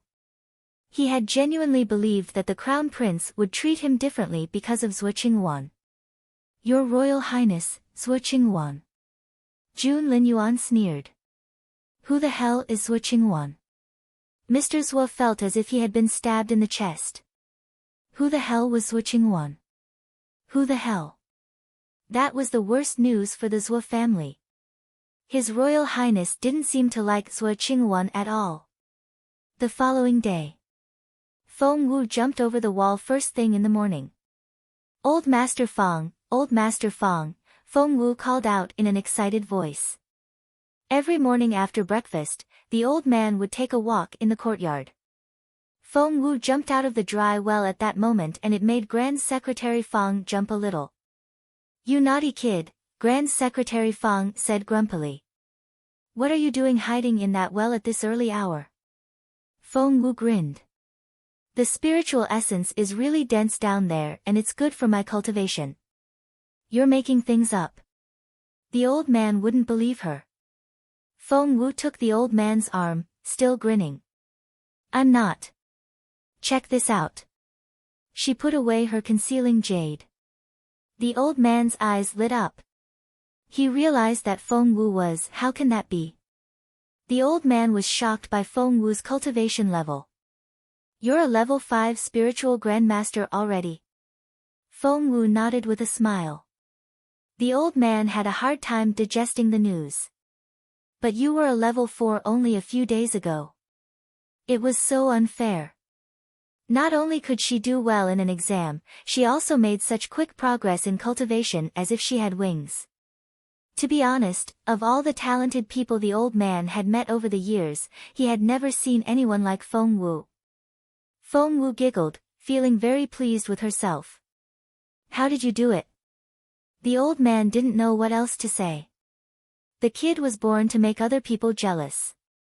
She was a cripple. Said who? And she wasn't a genius anymore. She was the definition of a genius. Tilting her head, Feng Wu pointed at the dry well. It's really efficient to cultivate down there. Grand Secretary Fang still thought that she was making things up. He jabbed her forehead with a finger. You little rogue. Feng Wu chuckled, but didn't try to explain. What are you up to? It's so early, Grand Secretary Fang put both hands behind his back and asked proudly. The matter had been taken care of last night, but because the Zhuo family was involved and malpractice in Imperial College was a rather sensitive topic, the whole thing had been kept a secret. No one else knew the truth. No wonder the girl was worried. Old master, I was told that, taking the old man's arm, Feng Wu tilted her head and asked, the list is out? Yup. The old man raised his chin proudly. I also heard that I'm not on that list. Feng Wu met the old man's eyes. Nervous? Of course not. Feng Wu patted her chest. I have faith in this empire, in His Majesty, and in you. They walked into a pavilion at that moment. Feng Wu wiped a stone stool clean with a handkerchief, then helped the old man sit down. The old man darted a glance at the old steward. The old steward went out to guard the perimeter. Feng Wu pricked up her ears. Old Master Fang said, the results are out and the list will be put up outside Imperial College later today.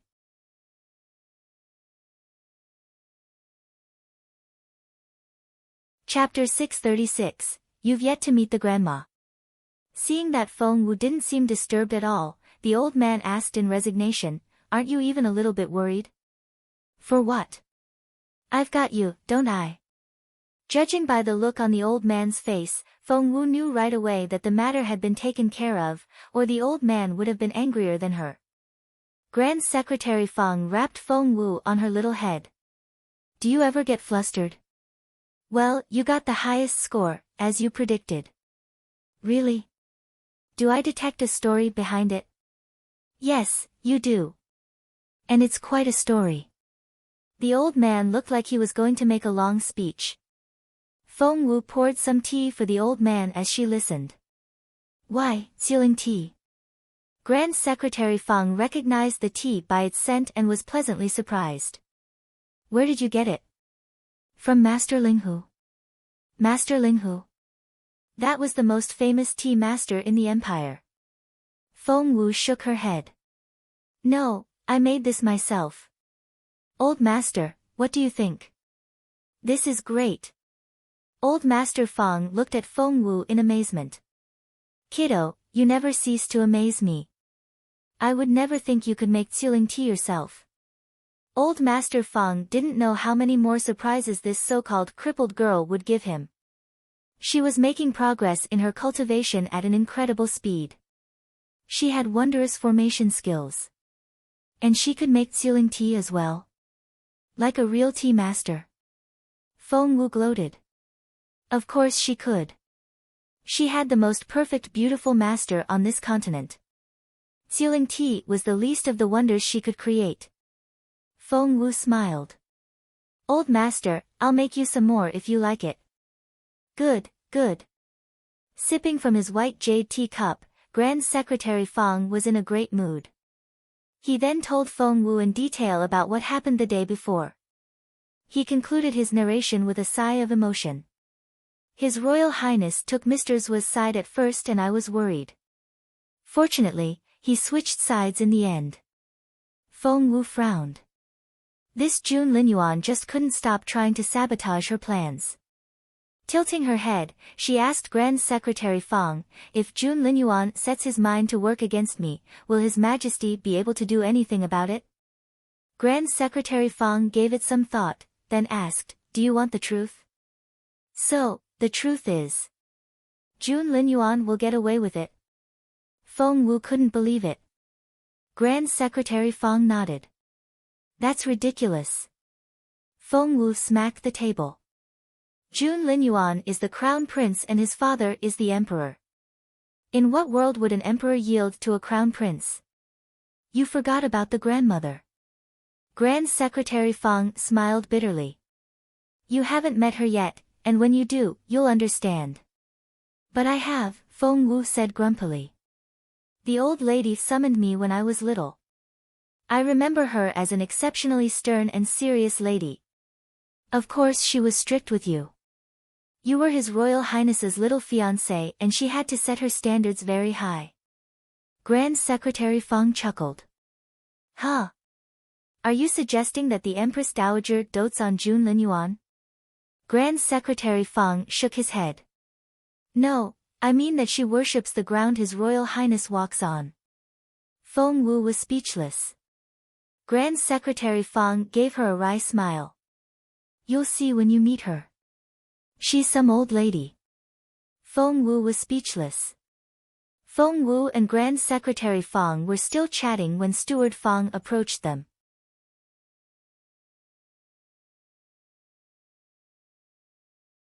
Chapter 637, Can I have the house, please? Master, Princess Mu is here, Steward Fong said with a wry smile. Princess Mu? As in Mu Yao Yao? Grand Secretary Fong frowned, but before he could say anything, Mu Yao Yao's shrill voice came from outside. This is my grandpa's house.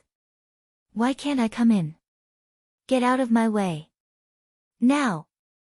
Mu Yao Yao ran into sight as she yelled. She put on a charming, innocent smile as soon as she spotted Grand Secretary Fong in the pavilion. However, she looked disgusted as soon as she noticed Feng Wu. Feng Wu. What are you doing here? Frowning, Mu Yao Yao glared at Feng Wu. Feng Wu shrugged. None of your business, girl. Grandpa, what's she doing here at this early hour? Mu Yao Yao hurled the question at Grand Secretary Fong. The old man was displeased. All men had preferences, and compared with Mu Yao Yao, the old man liked Feng Wu much better as a granddaughter. For Feng Wu fitted the image of an outstanding youngster. At the age of 13, the girl was brilliant, beautiful, adorable, talented, capable, level-headed, and knew what she was doing. The list simply went on and on. Whereas Mu Yao Yao. She was nothing but a spoiled girl who only wanted more things. Taking that into consideration, the old man liked Feng Wu even more. Hence, he frowned at Mu Yao Yao. Do you want to talk to me? Hearing that question, Mu Yao Yao immediately forgot about Feng Wu. Running up to Grand Secretary Fong, she held the old man's arm. Grandpa, I brought you someone. I'm sure you'll be glad to meet him. I'm your granduncle. The old man corrected her. Mu Yao Yao ignored the reminder. She went on swaying Grand Secretary Fong's arm back and forth.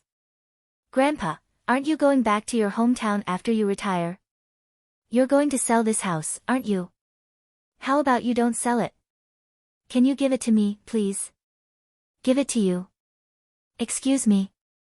Feng Wu threw a dirty look at Mu Yao Yao. The area under these buildings was filled with top-grade spiritual stones. Give it to her. Grand Secretary Fong frowned a little. Grandpa, can't I have it? Mu Yao Yao sounded disappointed, but she cheered up almost right away. Grandpa, it's all right if you can't give it to me, but you have to promise me something. At those words, Mu Yao Yao turned around and said to a middle-aged man, whom she had led into the house, "Chief Yao, this is Grand Secretary Fang, my grandpa." Mu Yao Yao then said to Grand Secretary Fang, "Grandpa, this is Yao Zhong, the current chief of the Yao clan, who is from the eldest branch of the clan. Their family business is very famous in the imperial capital. They have shops all over the empire and they're one of the 3 largest businesses." Grand Secretary Fang frowned and stopped Mu Yao Yao with a wave of his hand. "I'm not that old yet and I know what the Yao clan does for a living," Grand Secretary Fang said impatiently. Cut to the chase. "All right," Mu Yao Yao was noticeably crestfallen. Sensing Feng Wu's gaze, Mu Yao Yao glared at her. She went on, "Grandpa, isn't your house for sale? Chief Yao is very interested." The frown on Grand Secretary Fang's face grew bigger. Feng Wu was going to stay out of it at first, but she pricked up her ears when the house was mentioned. She had to have this house and no one could take it from her. Despite her determination, Feng Wu maintained her indifferent demeanor and didn't let her emotions show. Grand Secretary Fang said nothing, which Mu Yao Yao took as him considering the offer. She smiled.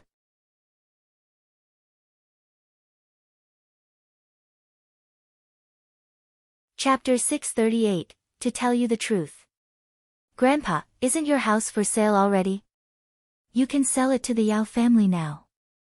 They're very rich people." Mu Yao Yao gave Chief Yao a look, prompting him to speak. Chief Yao smiled. "Grand Secretary Fang, I heard that this house is selling for 10,000 taels of silver. Well, the Yao clan is willing to give you 1,000,000 silver taels, together with a 10,000-year-old Lingji mushroom and a blood ginseng. 10 times? The Yao clan was offering a price 10 times what was asked for. They weren't buying a house. They were dumping money on the old man. Feng Wu was alarmed. Could it be that the Yao family had learned of the possible treasure hidden in this house? Otherwise, why would they offer an exorbitantly high price? This didn't make sense. Grand Secretary Fang thought the same. He gestured at an empty chair in front of him. Flattered, Chief Yao only sat down after politely declining at first. Why? Grand Secretary Fang neither rejected nor accepted the offer at once. Instead, he studied Chief Yao with a brooding look in his eyes, which had seen a fair share of the world during his long career as a politician. Chief Yao said, "Grand Secretary Fang, your manor has great feng shui. With the lake at the front and the mountains in the distance, feng shui-wise, the residence is such an auspicious place." "That's it." Grand Secretary Fang, to tell you the truth, Chief Yao said with a wry smile, "With my family's business, we've accumulated some wealth over the years, but the kids of the younger generation haven't been doing well in their studies. Only a handful of them have gotten into Imperial College and the future of the clan doesn't look very promising. We thought that maybe if we bought your house, the kids could gain from this association with you. Maybe they could do better." "That's it?" Grand Secretary Fang repeated the question, but the look in his eyes was more stern now. To Feng Wu, Grand Secretary Fang was an amiable elderly man who was a little proud at times, but to Chief Yao, he was the old Grand Secretary. To be able to work as a Grand Secretary, the old man was anything but ordinary. He had to be exceptionally circumspect and far-seeing to manage all his subordinates, not to mention that he had managed to retire peacefully. With all the experience he had accumulated over the years, a fraction of his majestic demeanor was enough to intimidate Chief Yao here. Under Grand Secretary Fang's wise, piercing gaze, Chief Yao felt suffocated. He flinched. The old man might be retired, but he was no less frightening than when he had held that post. Chief Yao had no choice but to tell the truth. "I overheard that there's a big secret hidden in this house and the Fang family hasn't been able to solve it, so..." Grand Secretary Fang turned his sharp gaze on Mu Yao Yao. Lady Mu, Mu Yao Yao's mother, had grown up in the Fang manor, which was why she knew about it. "Your mother told him that?" "Grandpa, Mother, did tell me about it, but, haven't you been unable to solve it? If we wait any longer, it'll bring the Fang family ill fortune." "Grandpa, just sell the house to the Yao clan. How much did they pay you? Grand Secretary Fang asked in an emotionless, unhurried tone. Grandpa. I didn't. Mu Yao Yao tried to play the innocent girl again. Grand Secretary Fang snorted. As the saying went, money makes the world go round. Someone like Mu Yao Yao would never offer her help without enough financial incentive. Grand Secretary Fang waved his hand. See them out. Grandpa, Grandpa.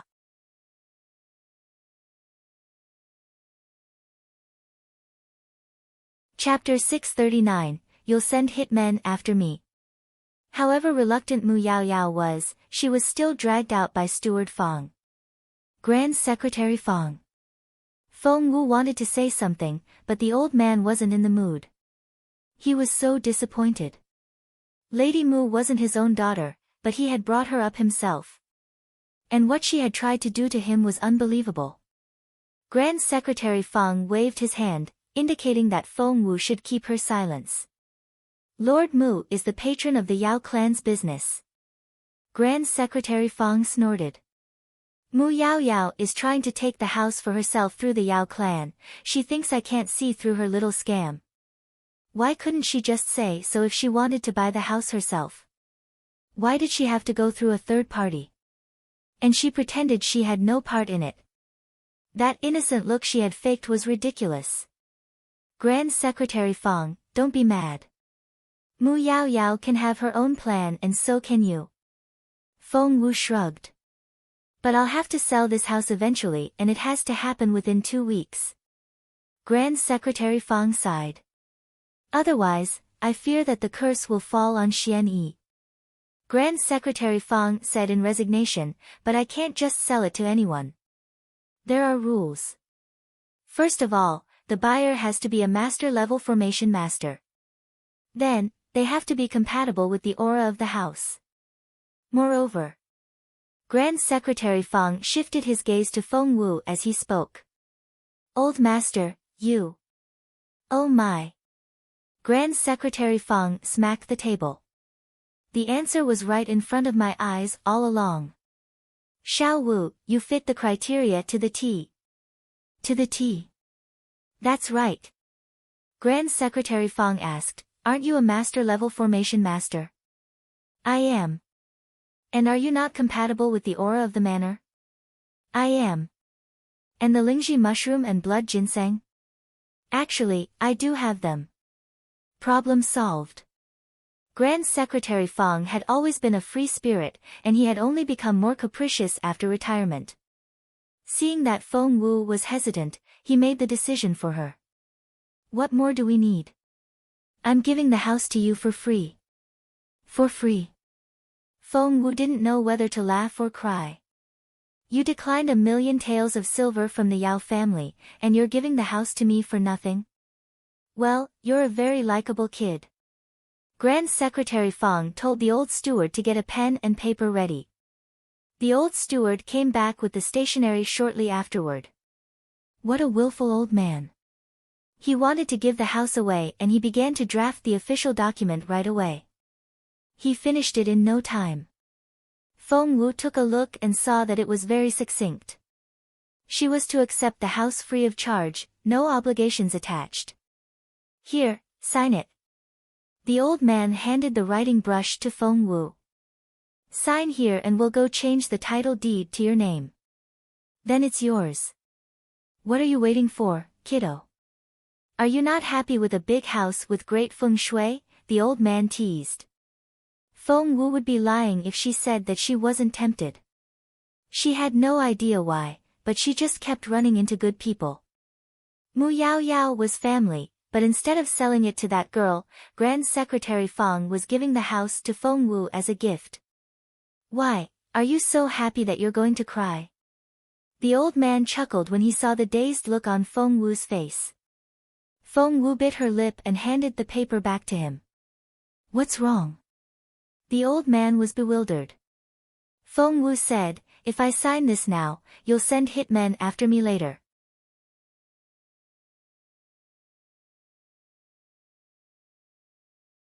Chapter 640, The Big Secret. Why would I? Grand Secretary Fong looked at Feng Wu in bewilderment. Feng Wu had planned to tell Grand Secretary Fong the truth, or she wouldn't have deliberately jumped out of the dry well. She grinned at Grand Secretary Fong. Haven't you been searching for the secret of this manor? Grand Secretary Fong's pupils contracted at Feng Wu's words. Do you know anything about that? He found Feng Wu's question dubious. Feng Wu nodded. I do. The look on Grand Secretary Fong's face changed instantly. He couldn't believe it. No one who had lived in this manor had been able to find the secret. How could a girl as young as Feng Wu? Follow me, please. Feng Wu took the old man by his hand and led him to the dry well. The old man was confused. Now, jump. Feng Wu was going to take the old man down the well with her. The old steward interjected, Miss Feng Wu, please don't. My old master is. However, Grand Secretary Fong cut him short. I'm sure Xiao Wu has her reasons. I'll go have a look. Being a free spirit, Grand Secretary Fong had only become more capricious these days and wouldn't haggle over trifles. No one would expect the once Grand Secretary of the Empire to do such a reckless thing. He felt something strange as soon as they landed at the bottom of the dry well. Feng Wu tilted her head and grinned. Old master, can you feel anything different? The spiritual essence down here seems to be denser. Is this a place designed for cultivation? Grand Secretary Fong looked pleasantly surprised. Feng Wu snapped her fingers. Feng Tutu dashed off from Feng Wu's chest pocket and began to dig into the ground. However, Grand Secretary Fong's attention had been drawn to the walls of the well. As he felt his way around, he cried out in surprise. The rocks used to build these walls are really unusual. They look like crude spiritual stones. Wait, they are crude spiritual stones. Grand Secretary Fong was pleasantly surprised. So, this well was built with crude spiritual stones. How extravagant. Feng Wu only smiled. The old man sighed with emotion. If my guess is correct, these are all crude top-grade spiritual stones. Gosh, that's incredible. The stones alone are worth more than this manor. Kiddo, you've got sharp eyes. Feng Wu was still grinning. Just then, there was a whooshing sound. Feng Tutu jumped out from under the ground and ran up to Grand Secretary Fong. Grand Secretary Fong's eyes widened at the sight of Feng Tutu. Right now, Feng Tutu had a bib around its neck, which resembled the pouch of a kangaroo. In its mouth was a spiritual stone, and the pocket of the bib was filled with spiritual stones as well. Grand Secretary Fong. As experienced as the old man was, he had rarely seen such high-quality spiritual stones before. This, Grand Secretary Fong was surprised. Old master, what do you think of these stones? Picking up Feng Tutu, Feng Wu put the cub in Grand Secretary Fong's hands. With the top-grade spiritual stone in its mouth, Feng Tutu looked like it was eating a pancake. Its eyes were so innocent and it had such a confused look on its face. Taking a stone out of Feng Tutu's bib, Grand Secretary Fong looked at it closely. He was even more amazed. They're top-grade spiritual stones, every single one of them. Xiao Wu, where?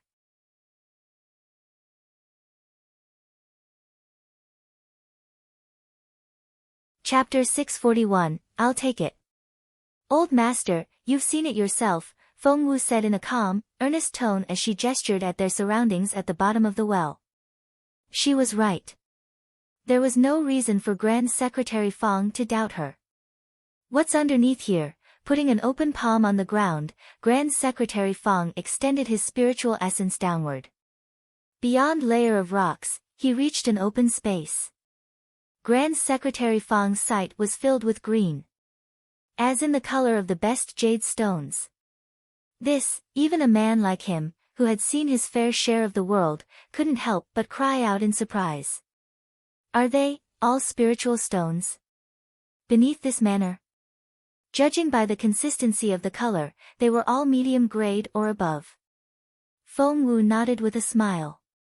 Grand Secretary Feng didn't know what to say.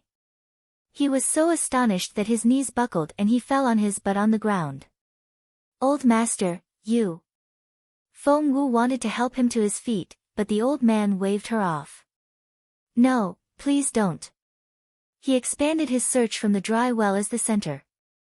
At first, he thought that there were spiritual stones stashed underground, but what he discovered after his investigation took him by surprise.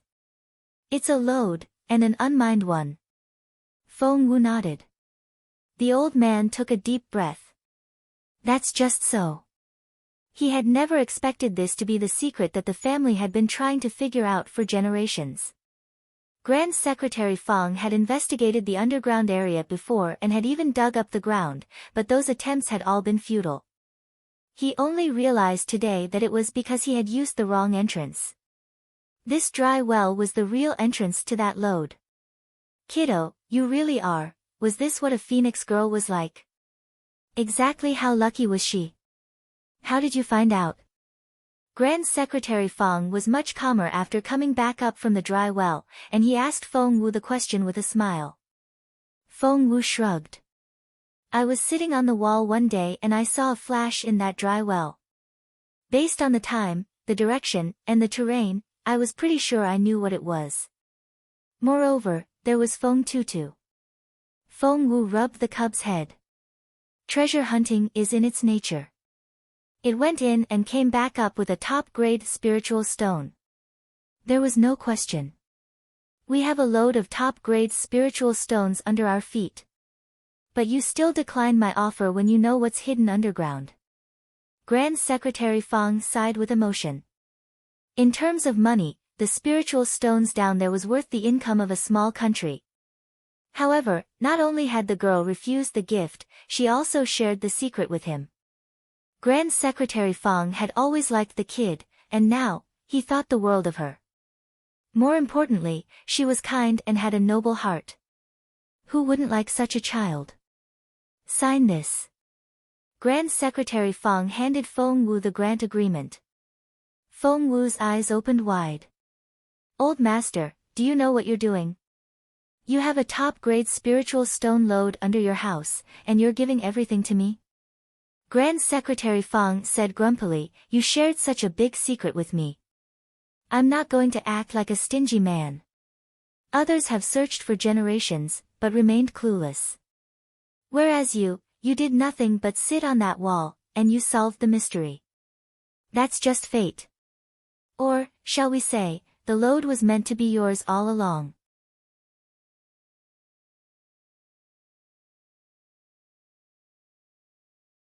Chapter 642, Mujojo. Grand Secretary Feng sighed. At this point in my life, I'm happy enough to know what that secret is. It would be too greedy of me to try to keep it to myself. I might lose a few years of my life if I did that. Now, sign this, please. Seeing that the old man was sincere in his offer, Feng Wu thought that she would look contentious if she continued to decline it. Feng Wu was a free spirit herself and she nodded. Old master, I'll take it. She could always treat Grand Secretary Feng even nicer and take care of him for as long as he lived. Good, good. Grand Secretary Feng was delighted, and decided to share a secret with Feng Wu. Guess what? I did quite a lot of research and I discovered a legend about this land under our feet. A legend?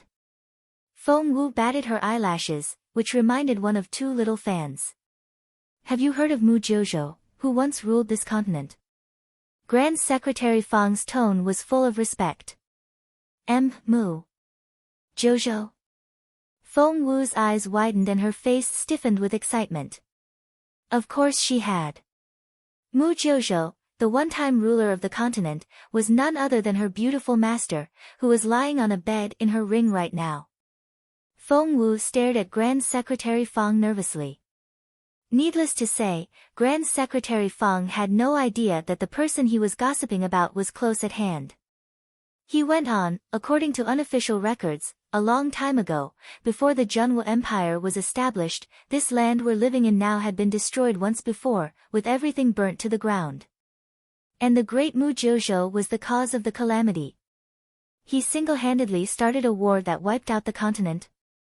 Feng Wu clenched her fists. Her beautiful master was awesome. Yes. He killed all 12 supreme cultivators of the continent, along with numerous capable people. Blood flowed like rivers and the whole continent was shaken. However, during that war, it was said that Mu Jojo lost the person he treasured the most. He treasured the most? Who was that? Was it a man or a woman? Feng Wu stared at Grand Secretary Fang, feeling nervous. A woman, I suppose, Grand Secretary Fang said after some thought. None of this is official, and I'm not sure how accurate the record is. It said that he lost the love of his life in that war, and he shed a teardrop for her. Grand Secretary Fang pointed at the dry well. Maybe, the load was created out of that teardrop. Feng Wu was speechless. The love of his life, the love of his life. Who was she? Are you sure that Mu Jojo used to have a woman he loved? Feng Wu asked quietly. Her head had gone blank and her chest felt hollow. That history was buried with all the fallen heroes, and so few people are still around to remember it. If we can find Mu Jojo's pupils, perhaps they can tell us a few things. But, Grand Secretary Fang smiled bitterly. His pupils are probably the most superior rulers of different regions on this continent. They're so beyond our reach now. Feng Wu could think of nothing but her beautiful master's teardrop. Her ethereal, godlike beautiful master had cried for a woman. Who on earth was she? Feng Wu. Little Feng Wu. Grand Secretary Fang poked Feng Wu's forehead with a finger. Yes? Feng Wu came back to herself. You were saying? Nothing, really. Grand Secretary Fang waved his hand. The exam results will be out today, and you should head back home. You're going to have a busy day, with all the people rushing over to congratulate you. Feng Wu gave him a wry smile. She didn't think that would happen.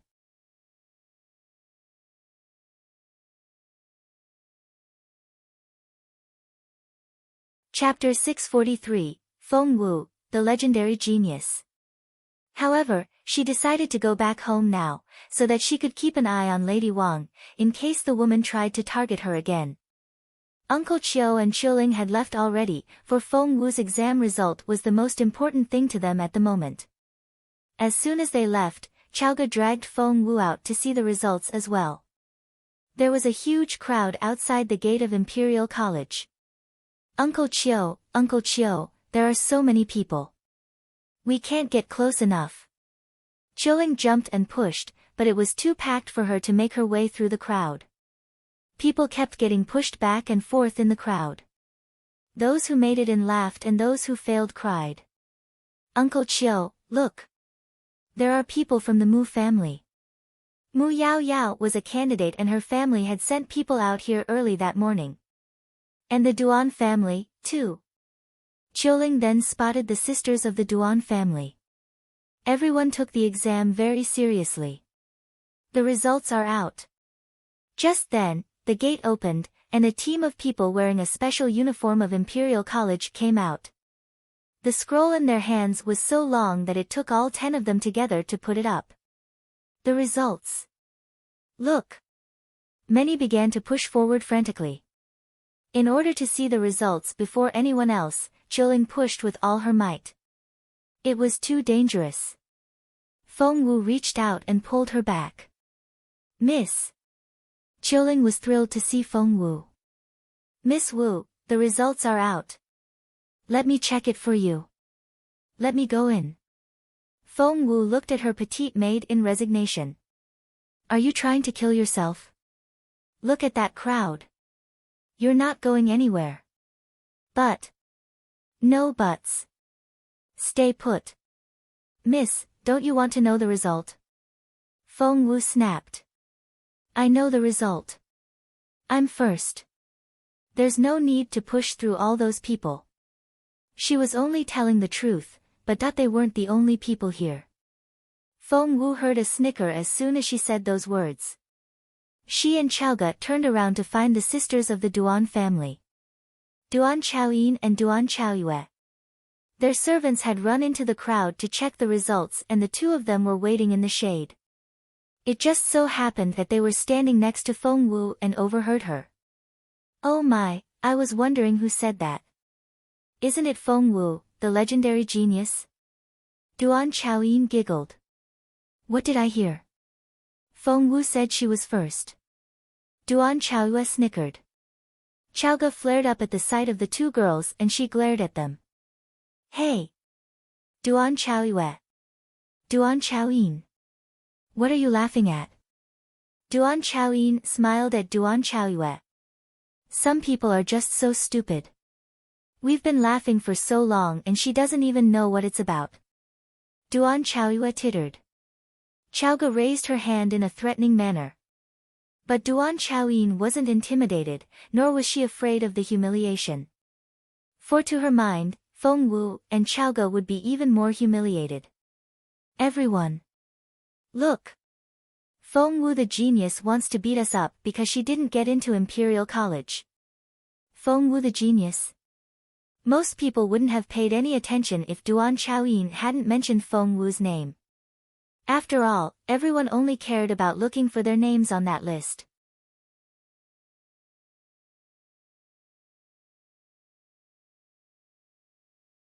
Chapter 644, More Laughter. But Feng Wu the genius.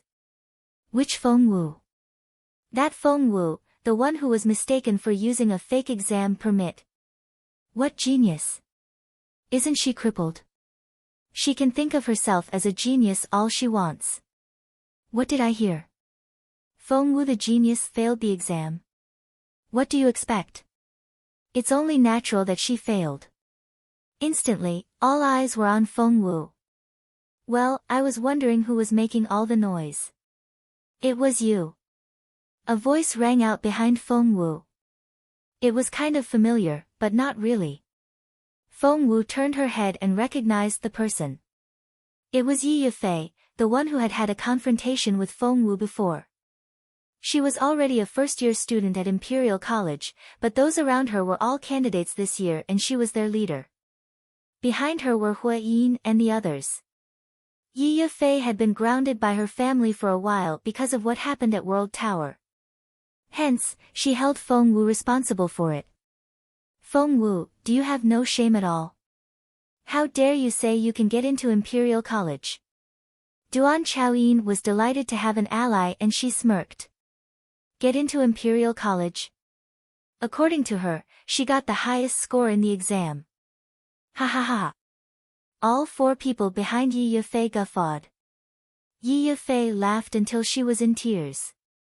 Passing the exam is already impossible for you. Getting the highest score. Gosh, Feng Wu, have you been practicing how to be more shameless all these years? Before Feng Wu replied, Chaoga retorted, you people are all idiots. Xiao Wu is first, so what?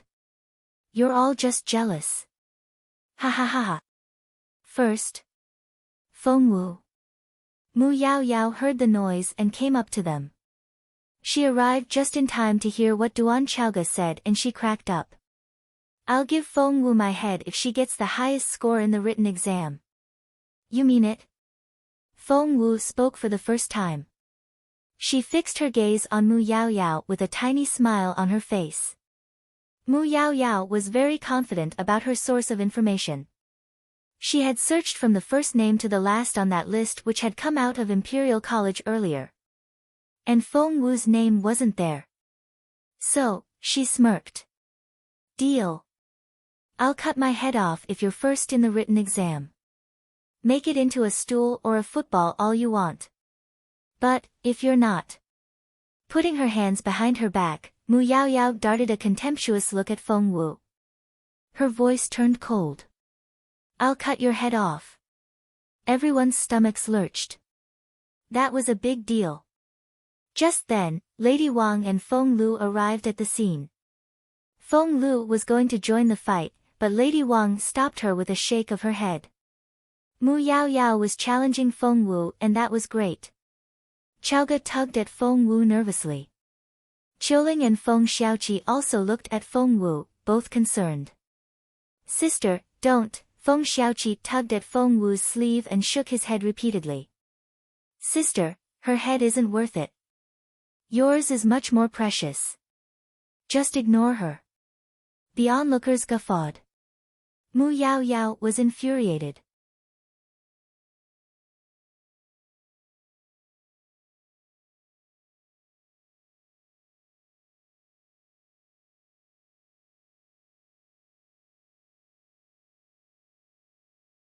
Chapter 646, Who's First?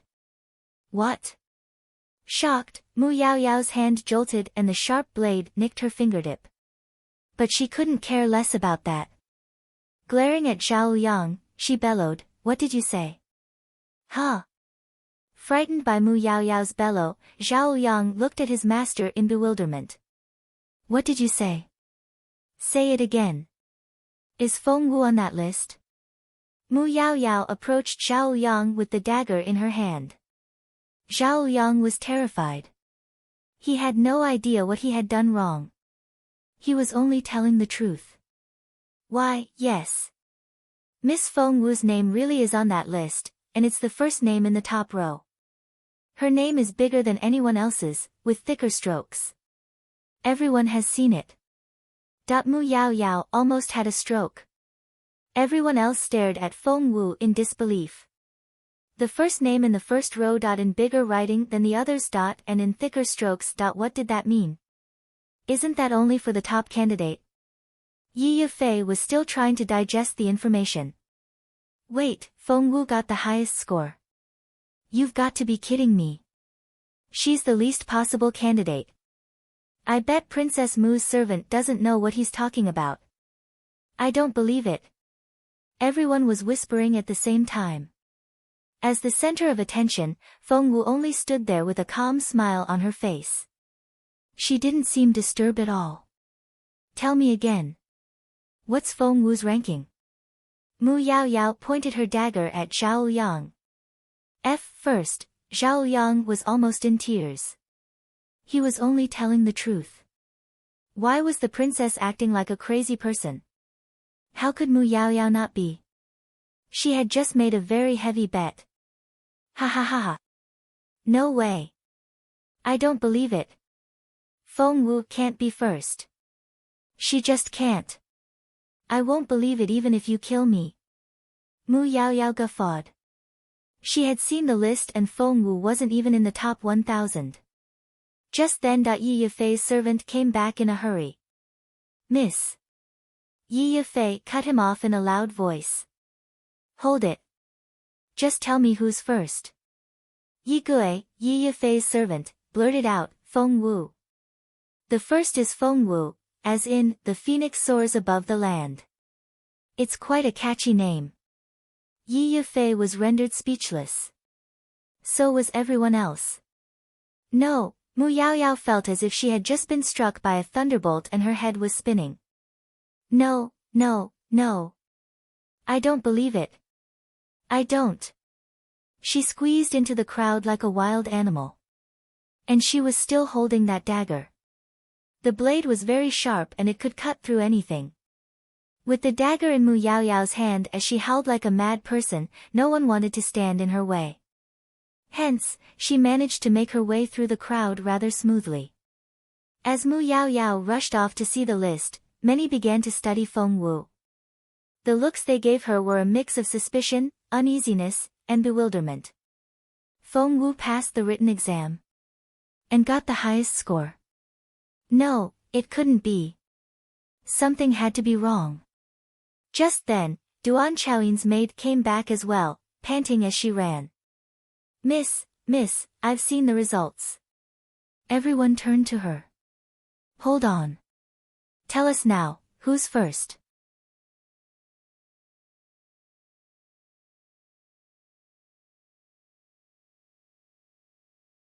Chapter 647, The Mysterious Man. Xiaohuan, the maid, was a timid girl. She was shaken by all the eyes on her. Feng, Feng Wu. She gave the answer. And everyone was shocked again. It was Feng Wu. It was Feng Wu. It was Feng Wu.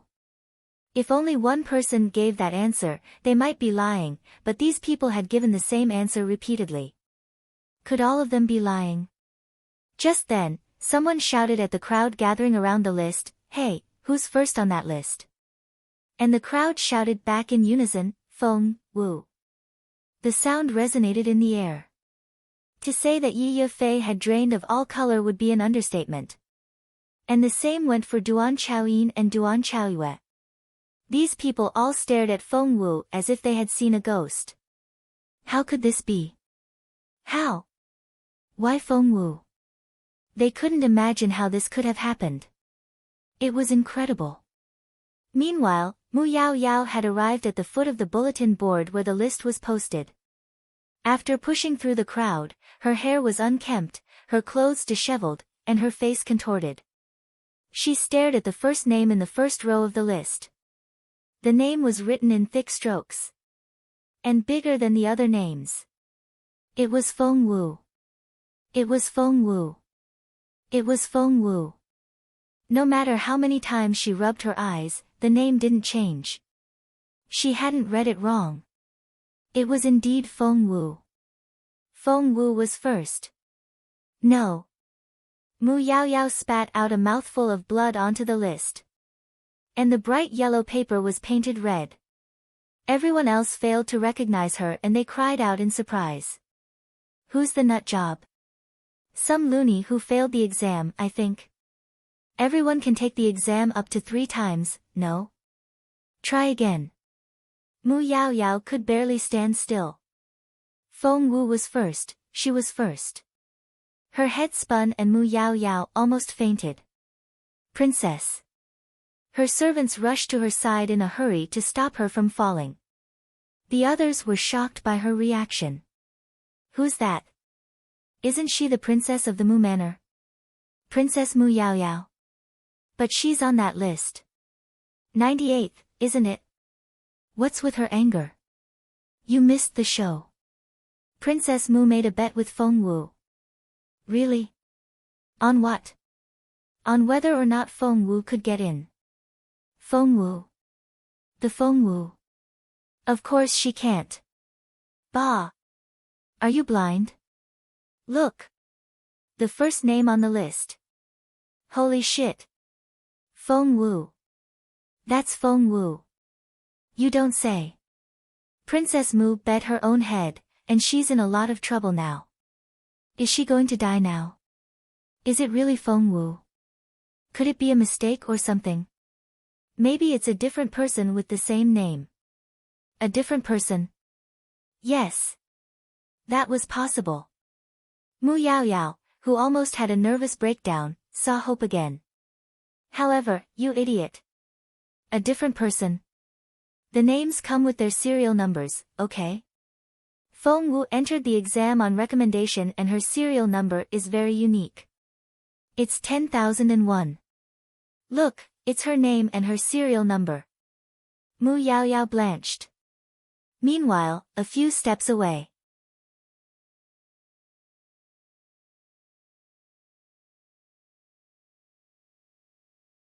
Chapter 648, Your Majesty. It was an old man wearing a skullcap and a casual outfit, but his eyes looked exceptionally sagacious. Behind him was an elderly steward, who was bent respectfully toward his master. If one looked closely, they would spot quite a few capable cultivators, who were scanning the perimeter with their piercing eyes. They were scattered among the crowd and looking in different directions, but they always kept an eye on the wise-looking old man. The old man himself was rather relaxed and even tried to strike up a conversation with those around him. He asked curiously, did this Princess Mu really bet her own life? The onlooker he asked was the gossipy type, who pulled the old man a little further away from the crowd before whispering in an excited voice, oh yeah, she did. They put it down on paper. The sagacious old man looked intrigued. Did they? Sir, you've asked the right person. I witnessed the whole thing. Here's what happened. Princess Mu here provoked Miss Feng Wu first, saying that she would cut her whole head off and give it to Miss Feng Wu as a football if Miss Feng Wu could make it onto the list this time. Oh my, the old man cried out in surprise. That's right. Miss Feng Wu didn't respond at first, but Princess Mu wouldn't let it drop. She practically forced Miss Feng Wu to say yes. What was more, Princess Mu Yao Yao even made a solemn oath, saying that if she refused to acknowledge the bet afterward, her father would lose his title. The old man sounded shocked. Seriously? The chief steward looked up at the sky in resignation. Isn't it a little inappropriate to gossip like this, Your Majesty? Naturally, the onlooker had no idea that he was talking to the emperor, and he went on in high spirits. Yes, seriously. Princess Mu just dug her own grave, if you ask me. I'm looking forward to seeing her cut her own head off, ha ha ha ha. Well, I'm off. They're going back to the tea house and I need to get there before the front row seats are taken. Which tea house? Why, you want to go, too? Come with me, then. It's just over there. Taking His Majesty's hand, the onlooker dragged the emperor through the crowd. Speechless, the chief steward watched as his emperor marched cheerfully into the crowd. Guards of the Secret Service narrowed their eyes in a threatening manner. With one sweep of their hands, this ignorant onlooker wouldn't know what killed him. They gave the chief steward inquiring looks. The chief steward shook his head. The best seats had been taken when Emperor Wu got there and they could only stand in the second row. By then, everyone had learned that Feng Wu had gotten the highest score in the written exam. It wasn't another person with the same name, and she was unmistakably first. Throwing off the servants supporting her, Mu Yao Yao rushed up to Feng Wu with eyes that could spit fire. She ranted, Feng Wu. You cheated. All eyes were on Feng Wu after those words. So, she was able to get such good grades because she cheated in the exam? Hidden among the commoners in his skullcap and casual outfit, the emperor looked at Mu Yao Yao in disappointment. He recalled that it was only the other day that the Empress had recommended this girl to him, praising the girl for how comely, docile, and well-behaved she was, so that the crown prince could consider the girl as a future imperial concubine.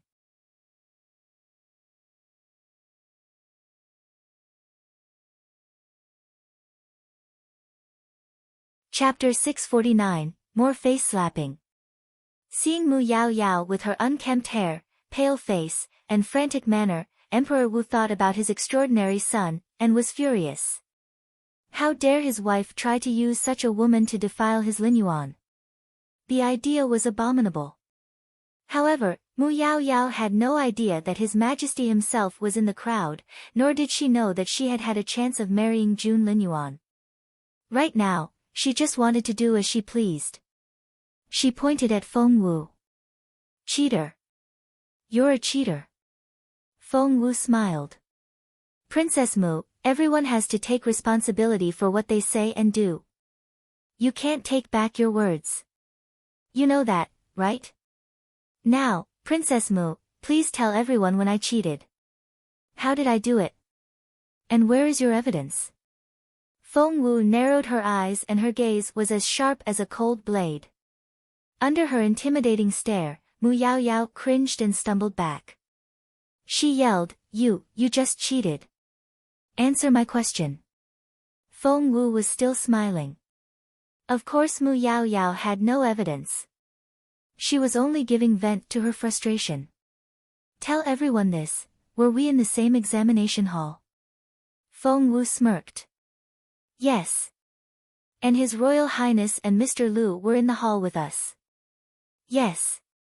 So, you're telling me that someone could cheat in the exam with both His Royal Highness and Mr. Lu as invigilators?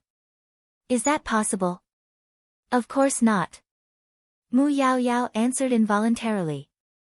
And you're still insisting that I cheated? Mu Yao Yao stammered. I mean that it happened after we handed in the exam papers. Really? Princess Mu, you're so well connected.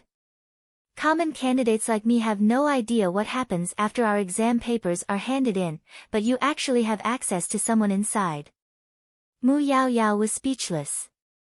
As Feng Wu pressed on, Mu Yaoyao fell back and was on the verge of breaking down. I have no such access. I just heard people talking. Really? What did you hear, then? You heard about me cheating on the exam? Well, they showed me a list before and you weren't on it. A previous list? Feng Wu smiled. Did Imperial College come up with a list before the official announcement? Who gave you that? Mr. Zhua. Yes. It was Mr. Zhua. Mu Yaoyao tried to intimidate Feng Wu with Mr. Zhua's name. She tossed a piece of paper at Feng Wu. See? You're not on this list. Your name was added afterward. You cheated. Emperor Wu snorted. Zhua he. It was so audacious of him to leak such information. Your Majesty. The chief steward was waiting for further instructions. Emperor Wu nodded. Hence, in less than a minute. Someone cried out in the crowd. Someone's coming out from Imperial College. Look. They're putting up something else. Mu Yaoyao rejoiced. Holy shit. Was Imperial College disqualifying Feng Wu because she called her a cheater just then? However, Mu Yaoyao almost fainted when someone began to read the new announcement aloud. It was very succinct. Zhua he was dismissed from his job for gross misconduct and for harming a student during the 3 days he served as the acting principal of Imperial College. He had been removed from his office as a member of the Education Board and was sentenced to life imprisonment.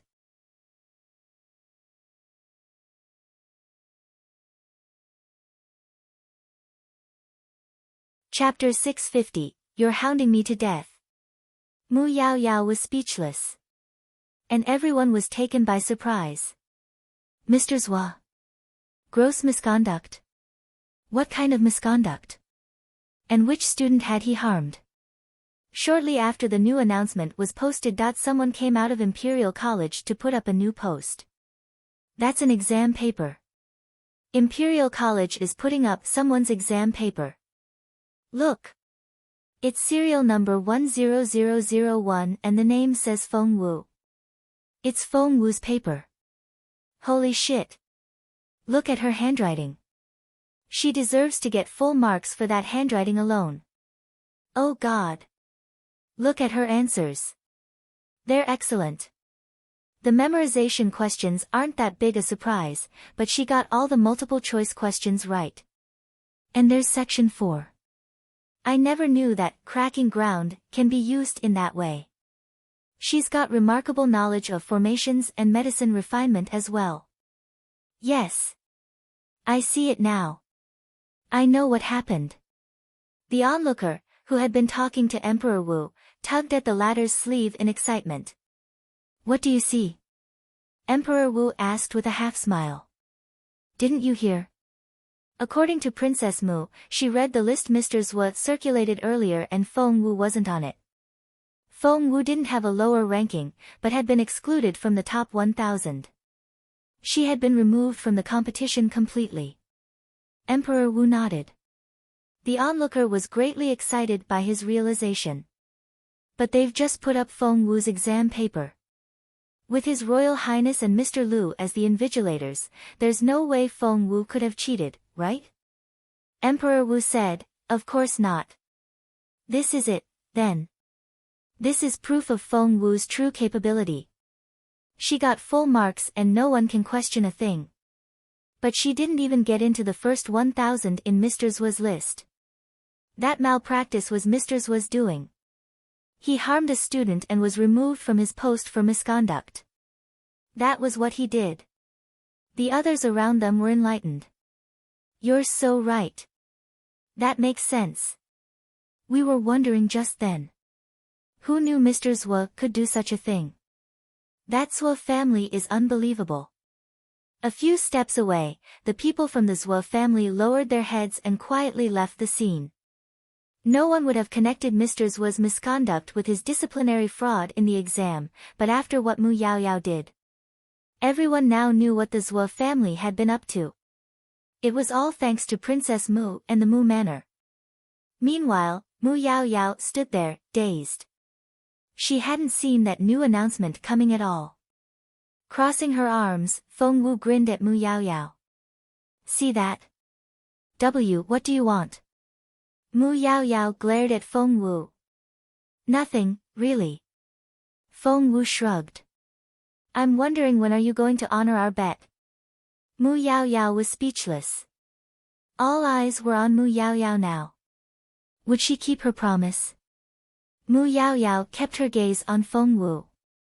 You want me dead, then? Feng Wu shrugged again. Princess Mu, you forced me to take the bet and I'm the bad guy now. Luckily, everyone here is a witness, or you might actually pin the thing on me. So. Feng Wu waved the agreement at her. Princess Mu, when do I get to play with your head as a football? You. Mu Yaoyao had never felt this humiliated before. Everyone was looking at her as if she was a clown, and the looks they gave her were full of contempt and ridicule. You're hounding me to death here. Mu Yaoyao pointed at the crowd. You, and you lot. You're all in so much trouble.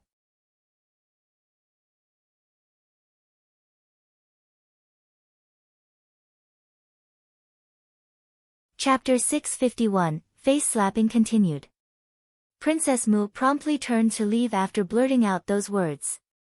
She left, just like that. Everyone stared at Mu Yaoyao. What about her bet? She had bet her own head. Had she forgotten about it? Hey, Princess Mu, what about that head? Princess Mu, you're supposed to cut your head off, right? Princess Mu, we won't stop you, but you've got to leave your head behind. Ha ha ha. In her exasperation, Mu Yaoyao had insulted everyone and the crowd turned against her. Mu Yaoyao stumbled and almost lost her footing. She was only able to stop from falling because someone in the crowd steadied her. Humph. Cheeks flushed, Mu Yaoyao ran away as fast as she could. The crowd sneered in contempt. Princess Mu didn't even try to keep her promise. That's right. She really didn't behave like a princess at all, running off like that. She didn't just run off. She accused us of wanting her dead. What did we do? She did it to herself. If she has the courage to apologize to Miss Feng for what she said, I'll respect her a lot for it. But what she did was just so disgraceful. Are all princesses nowadays like this? Everyone was talking at the same time. Just when they all thought that Mu Yaoyao had run off from the humiliation, she doubled back shortly afterward. She came back. Look! Princess Mu is back. Is she going to apologize to Miss Feng? Instantly, all eyes were on Mu Yaoyao. She rushed to Feng Wu's side, snorted, then grabbed Yi Yifei by the wrist. Didn't you make a bet with Duan Chaoga just then? Why, yes, Yi Yifei was still in shock. And you, too, right? Mu Yaoyao glared at Duan Chaoyin. Duan Chaoyin said, why, yes. Good. Mu Yaoyao sneered at Feng Wu. Wasn't Duan Chaoga going to destroy her own cultivation if she lost the bet? Well, I'll keep my promise if she keeps hers. The idea came to Mu Yaoyao just then and she thought it was the only way to turn things around. Wasn't Feng Wu forcing her to keep her promise to cut her head off? Fine. That Duan Chaoga that Feng Wu was so protective of was going to lose. Make her keep her promise now. Why are you asking me to keep my promise when Duan Chaoga won't? That's just double standards. Mu Yaoyao said in a righteous tone. Duan Chaoga? Everyone turned to look at Duan Chaoga. The confrontation between Feng Wu and Mu Yaoyao was so eye-catching that everyone had forgotten about the bet Duan Chaoga had made with Duan Chaoyin and Yi Yifei. So, if Chaoga keeps her word, you'll keep yours? Feng Wu smiled. Naturally. Mu Yaoyao stuck out her chest and spoke in a confident voice, her eyes shining. What they said was right. She couldn't leave this place like a defeated dog. It would be such a blow for the Mu Manor.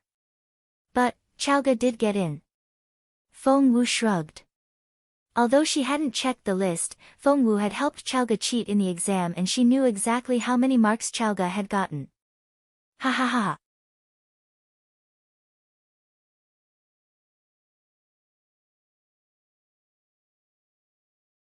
Chapter 652, The face slapping hasn't stopped.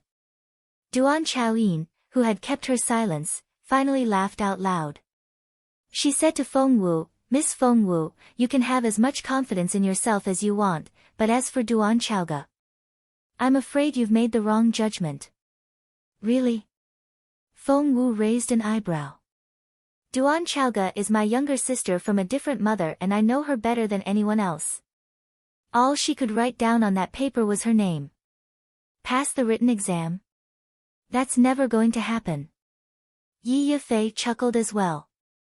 I'll be a royal princess before Duan Chaoga passes the written exam. Duan Chaoyin added, I'll be the Empress if she passes. In the crowd, Emperor Wu's face darkened. But the two girls weren't aware of it. Seeing the look on His Majesty's face, the chief steward knew that he was offended. The chief steward said a silent prayer for the heads of the Duan and Yi clans. Miss, Duan Chaoyin's maid tugged her sleeve. Miss, passed, the maid tried to drop a hint. Duan Chaoyin arrogantly said, I know I passed. Xiao Huan was almost in tears. Miss, your sister passed. What? Those words rumbled like thunder in Duan Chaoyin's ears. After all, only a handful of people had been able to see the list that Mr. Zhua had leaked.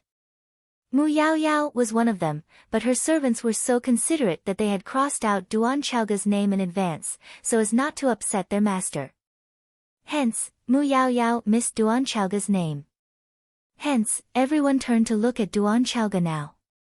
The onlookers were all eager for more gossip and people started yelling immediately. Duan Chaoga? She's on the list. She didn't pass. Says who?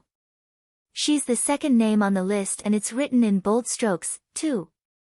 Why did Princess Mu think that Duan Chaoga failed? Is she blind or something? And those two girls, why are they still talking nonsense? The crowd looked at Mu Yaoyao, Duan Chaoyin, and Yi Yifei as if they were clowns. The three girls looked at one another in bewilderment before turning to their servants. Miss, Xiao Huan was almost in tears. Duan Chaoga is second.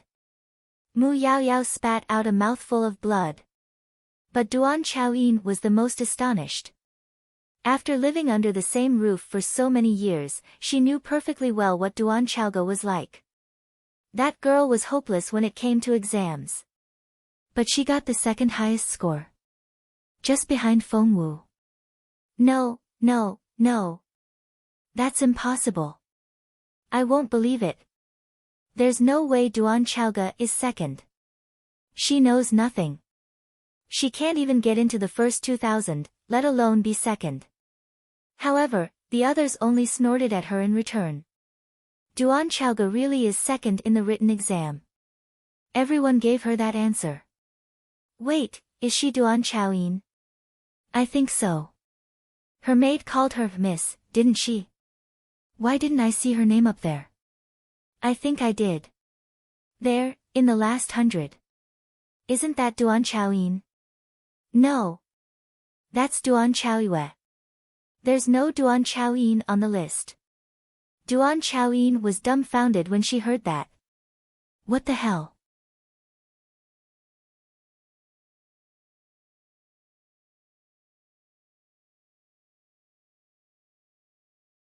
Chapter 653, A Sudden Turn of Events.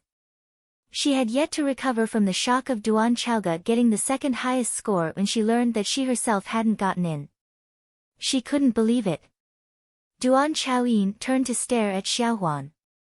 Xiao Huan almost burst into tears, but she still said, Miss, your name really isn't on the list. Duan Chaoyin couldn't take the blow and almost fainted. Miss. Your name isn't on the list, but your sister's is. Xiaohuan really shouldn't have mentioned that. Duan Chaoyin spat out a mouthful of blood as soon as she heard it.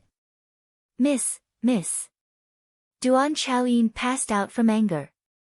The crowd was speechless. In the crowd, Emperor Wu shook his head at Duan Chaoyin, who had fainted from anger. That girl needs to work on her tolerance. Which family is she from? Her father is Duan Hongyi, a fourth-ranked official, the chief steward whispered in Emperor Wu's ear. Emperor Wu recalled the person at the reminder. He shook his head. Duan Hongyi is a decent government official, but he's not as good when it comes to raising his children. This daughter of his isn't presentable at all. The chief steward said another silent prayer, this time for Master Duan. But that Duan Chaoga is a nice girl. Is she Duan Hongyi's daughter, too? Yes, because of Feng Wu, the chief steward had been keeping an eye on Duan Chaoga as well. Miss Duan Chaoga is Duan Hongyi's third daughter, but her mother is a concubine and her family bullies her. Emperor Wu frowned. Duan Hongyi is such a poor judge of character. The chief steward felt even more sorry for this Master Duan now. His Majesty had just criticized him on his judgment of character. A fourth-ranked official was probably the highest Duan Hongyi was ever going to go. With Mu Yaoyao and Duan Chaoyin spitting out blood, Yi Yifei was the only one on her feet, but she didn't look any better. Yi Yifei, right? Feng Wu glanced at her. Feng Wu. What do you want from me? Feng Wu smiled. Those two passed out from fear and they can wait, but what did you say just then? You'll cut an arm off if Chaoga gets in?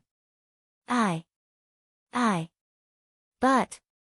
Yi Yifei read the agreement about her bet and her eyes lit up all of a sudden. She shouted, but... You've only just passed the written exam. There's still the physical tryout to go. I'll cut my arm off if you pass that and get into Imperial College. Feng Wu frowned. Yi Yifei was thrilled as she pointed at the words on the agreement. Look. It says, get into Imperial College, not pass the written exam. Ha, the bet is about getting accepted into Imperial College. Feng Wu darted a look at her agreement and saw that it was indeed the case. She hadn't noticed it when the agreement was drafted, for to her understanding, passing the written exam wasn't that different from getting into Imperial College. Mu Yaoyao and Duan Chaoyin had passed out. Of course, they were only pretending to have passed out. For if they didn't do that, Feng Wu would ask them to honor their bets. But Yi Yifei's words gave them some hope. Well, it gave them a lot more than some hope. Mu Yaoyao jumped to her feet. She stared at Feng Wu with a malicious smile on her face. Feng Wu.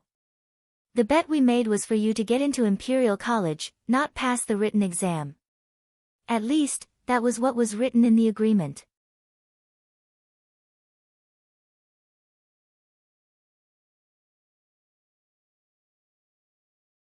Chapter 654, You Like Her? Duan Chaoyin also swiftly rose to her feet and glanced at Feng Wu arrogantly. Our bet is also about getting into Imperial College, not passing the written exam. The crowd was dumbfounded. No one had expected such a turn of events. The wording of an agreement was so important. The onlooker next to Emperor Wu frowned. Emperor Wu found the teenager rather amusing. What's with the long face? Well, there's something you should know. The teenager smiled bitterly. Feng Wu is a special case. Really? Emperor Wu raised an eyebrow, pretending not to know anything. The teenager sighed.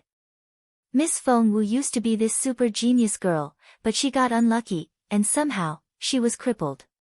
She's just an ordinary person with no spiritual essence now. Here's the thing. Without spiritual essence, although she can still learn the theory, she'll be hopeless in actual combat. Miss Feng Wu is crippled physically, but it hasn't affected how smart she is. Yes. So, she was able to get the highest score in the written exam and got full marks. That's an unprecedented record. You're right. But she's lost her cultivation ability. I checked just then and I found out that she has no spiritual essence whatsoever. How is she going to get through the physical tryout? How is she going to get into Imperial College? The written exam only takes up 300 of the 1,000 points, and the physical tryout takes up 700. The teenager was genuinely concerned for Feng Wu and he went on sighing. If Miss Feng Wu loses, they'll take her head. Seeing how indignant the teenager felt, Emperor Wu was amused. You're on Feng Wu's side, then? Of course. You know her. This is my first time seeing her. Then why are you taking her side? Because she's beautiful. The teenager gave Emperor Wu a look, as if he was looking at an idiot. Don't you think so? Emperor Wu was speechless. He couldn't say no to that question. Moreover, don't you think that there's something about her that makes you want to like her? She just feels so comfortable to be around. The teenager tried to explain his feelings. Emperor Wu frowned. You like her? Who wouldn't like such a pretty girl? The teenager darted a bewildered look at Emperor Wu. Ahem, the chief steward cleared his throat. This teenager should really shut up now. Emperor Wu threw a dirty look at the chief steward, then turned back to the teenager. Don't you think she attracts too much attention from guys? Are you even listening to yourself? The teenager almost jumped to his feet. Sir, that's so inappropriate. Have you heard the expression, the flower will bloom with or without the wind? That's Miss Feng Wu. She's the flower, and the butterflies willingly fly toward her. Emperor Wu didn't know what to say. The teenager snorted. I heard that His Royal Highness cancelled his engagement to Miss Feng Wu. If you ask me, His Royal Highness might always be right, but not this time. Emperor Wu asked, really? How so? Look, Miss Feng Wu scored full marks in the exam. No one has ever been able to do that. She's like, crazy smart. With her intelligence and the Crown Prince's talents, I bet they'd make the cleverest babies in history. It would be such a blessing to the Empire. Sigh, what a pity, you're tuning in to the Blissful Bookshelf YouTube channel. We're so grateful for your support and don't forget to subscribe to join us on this incredible journey through captivating stories. Your generosity through donations truly makes a world of difference, as it's the primary source of revenue that allows me to expand and enhance this channel for you. Thank you from the bottom of my heart for being a part of this adventure.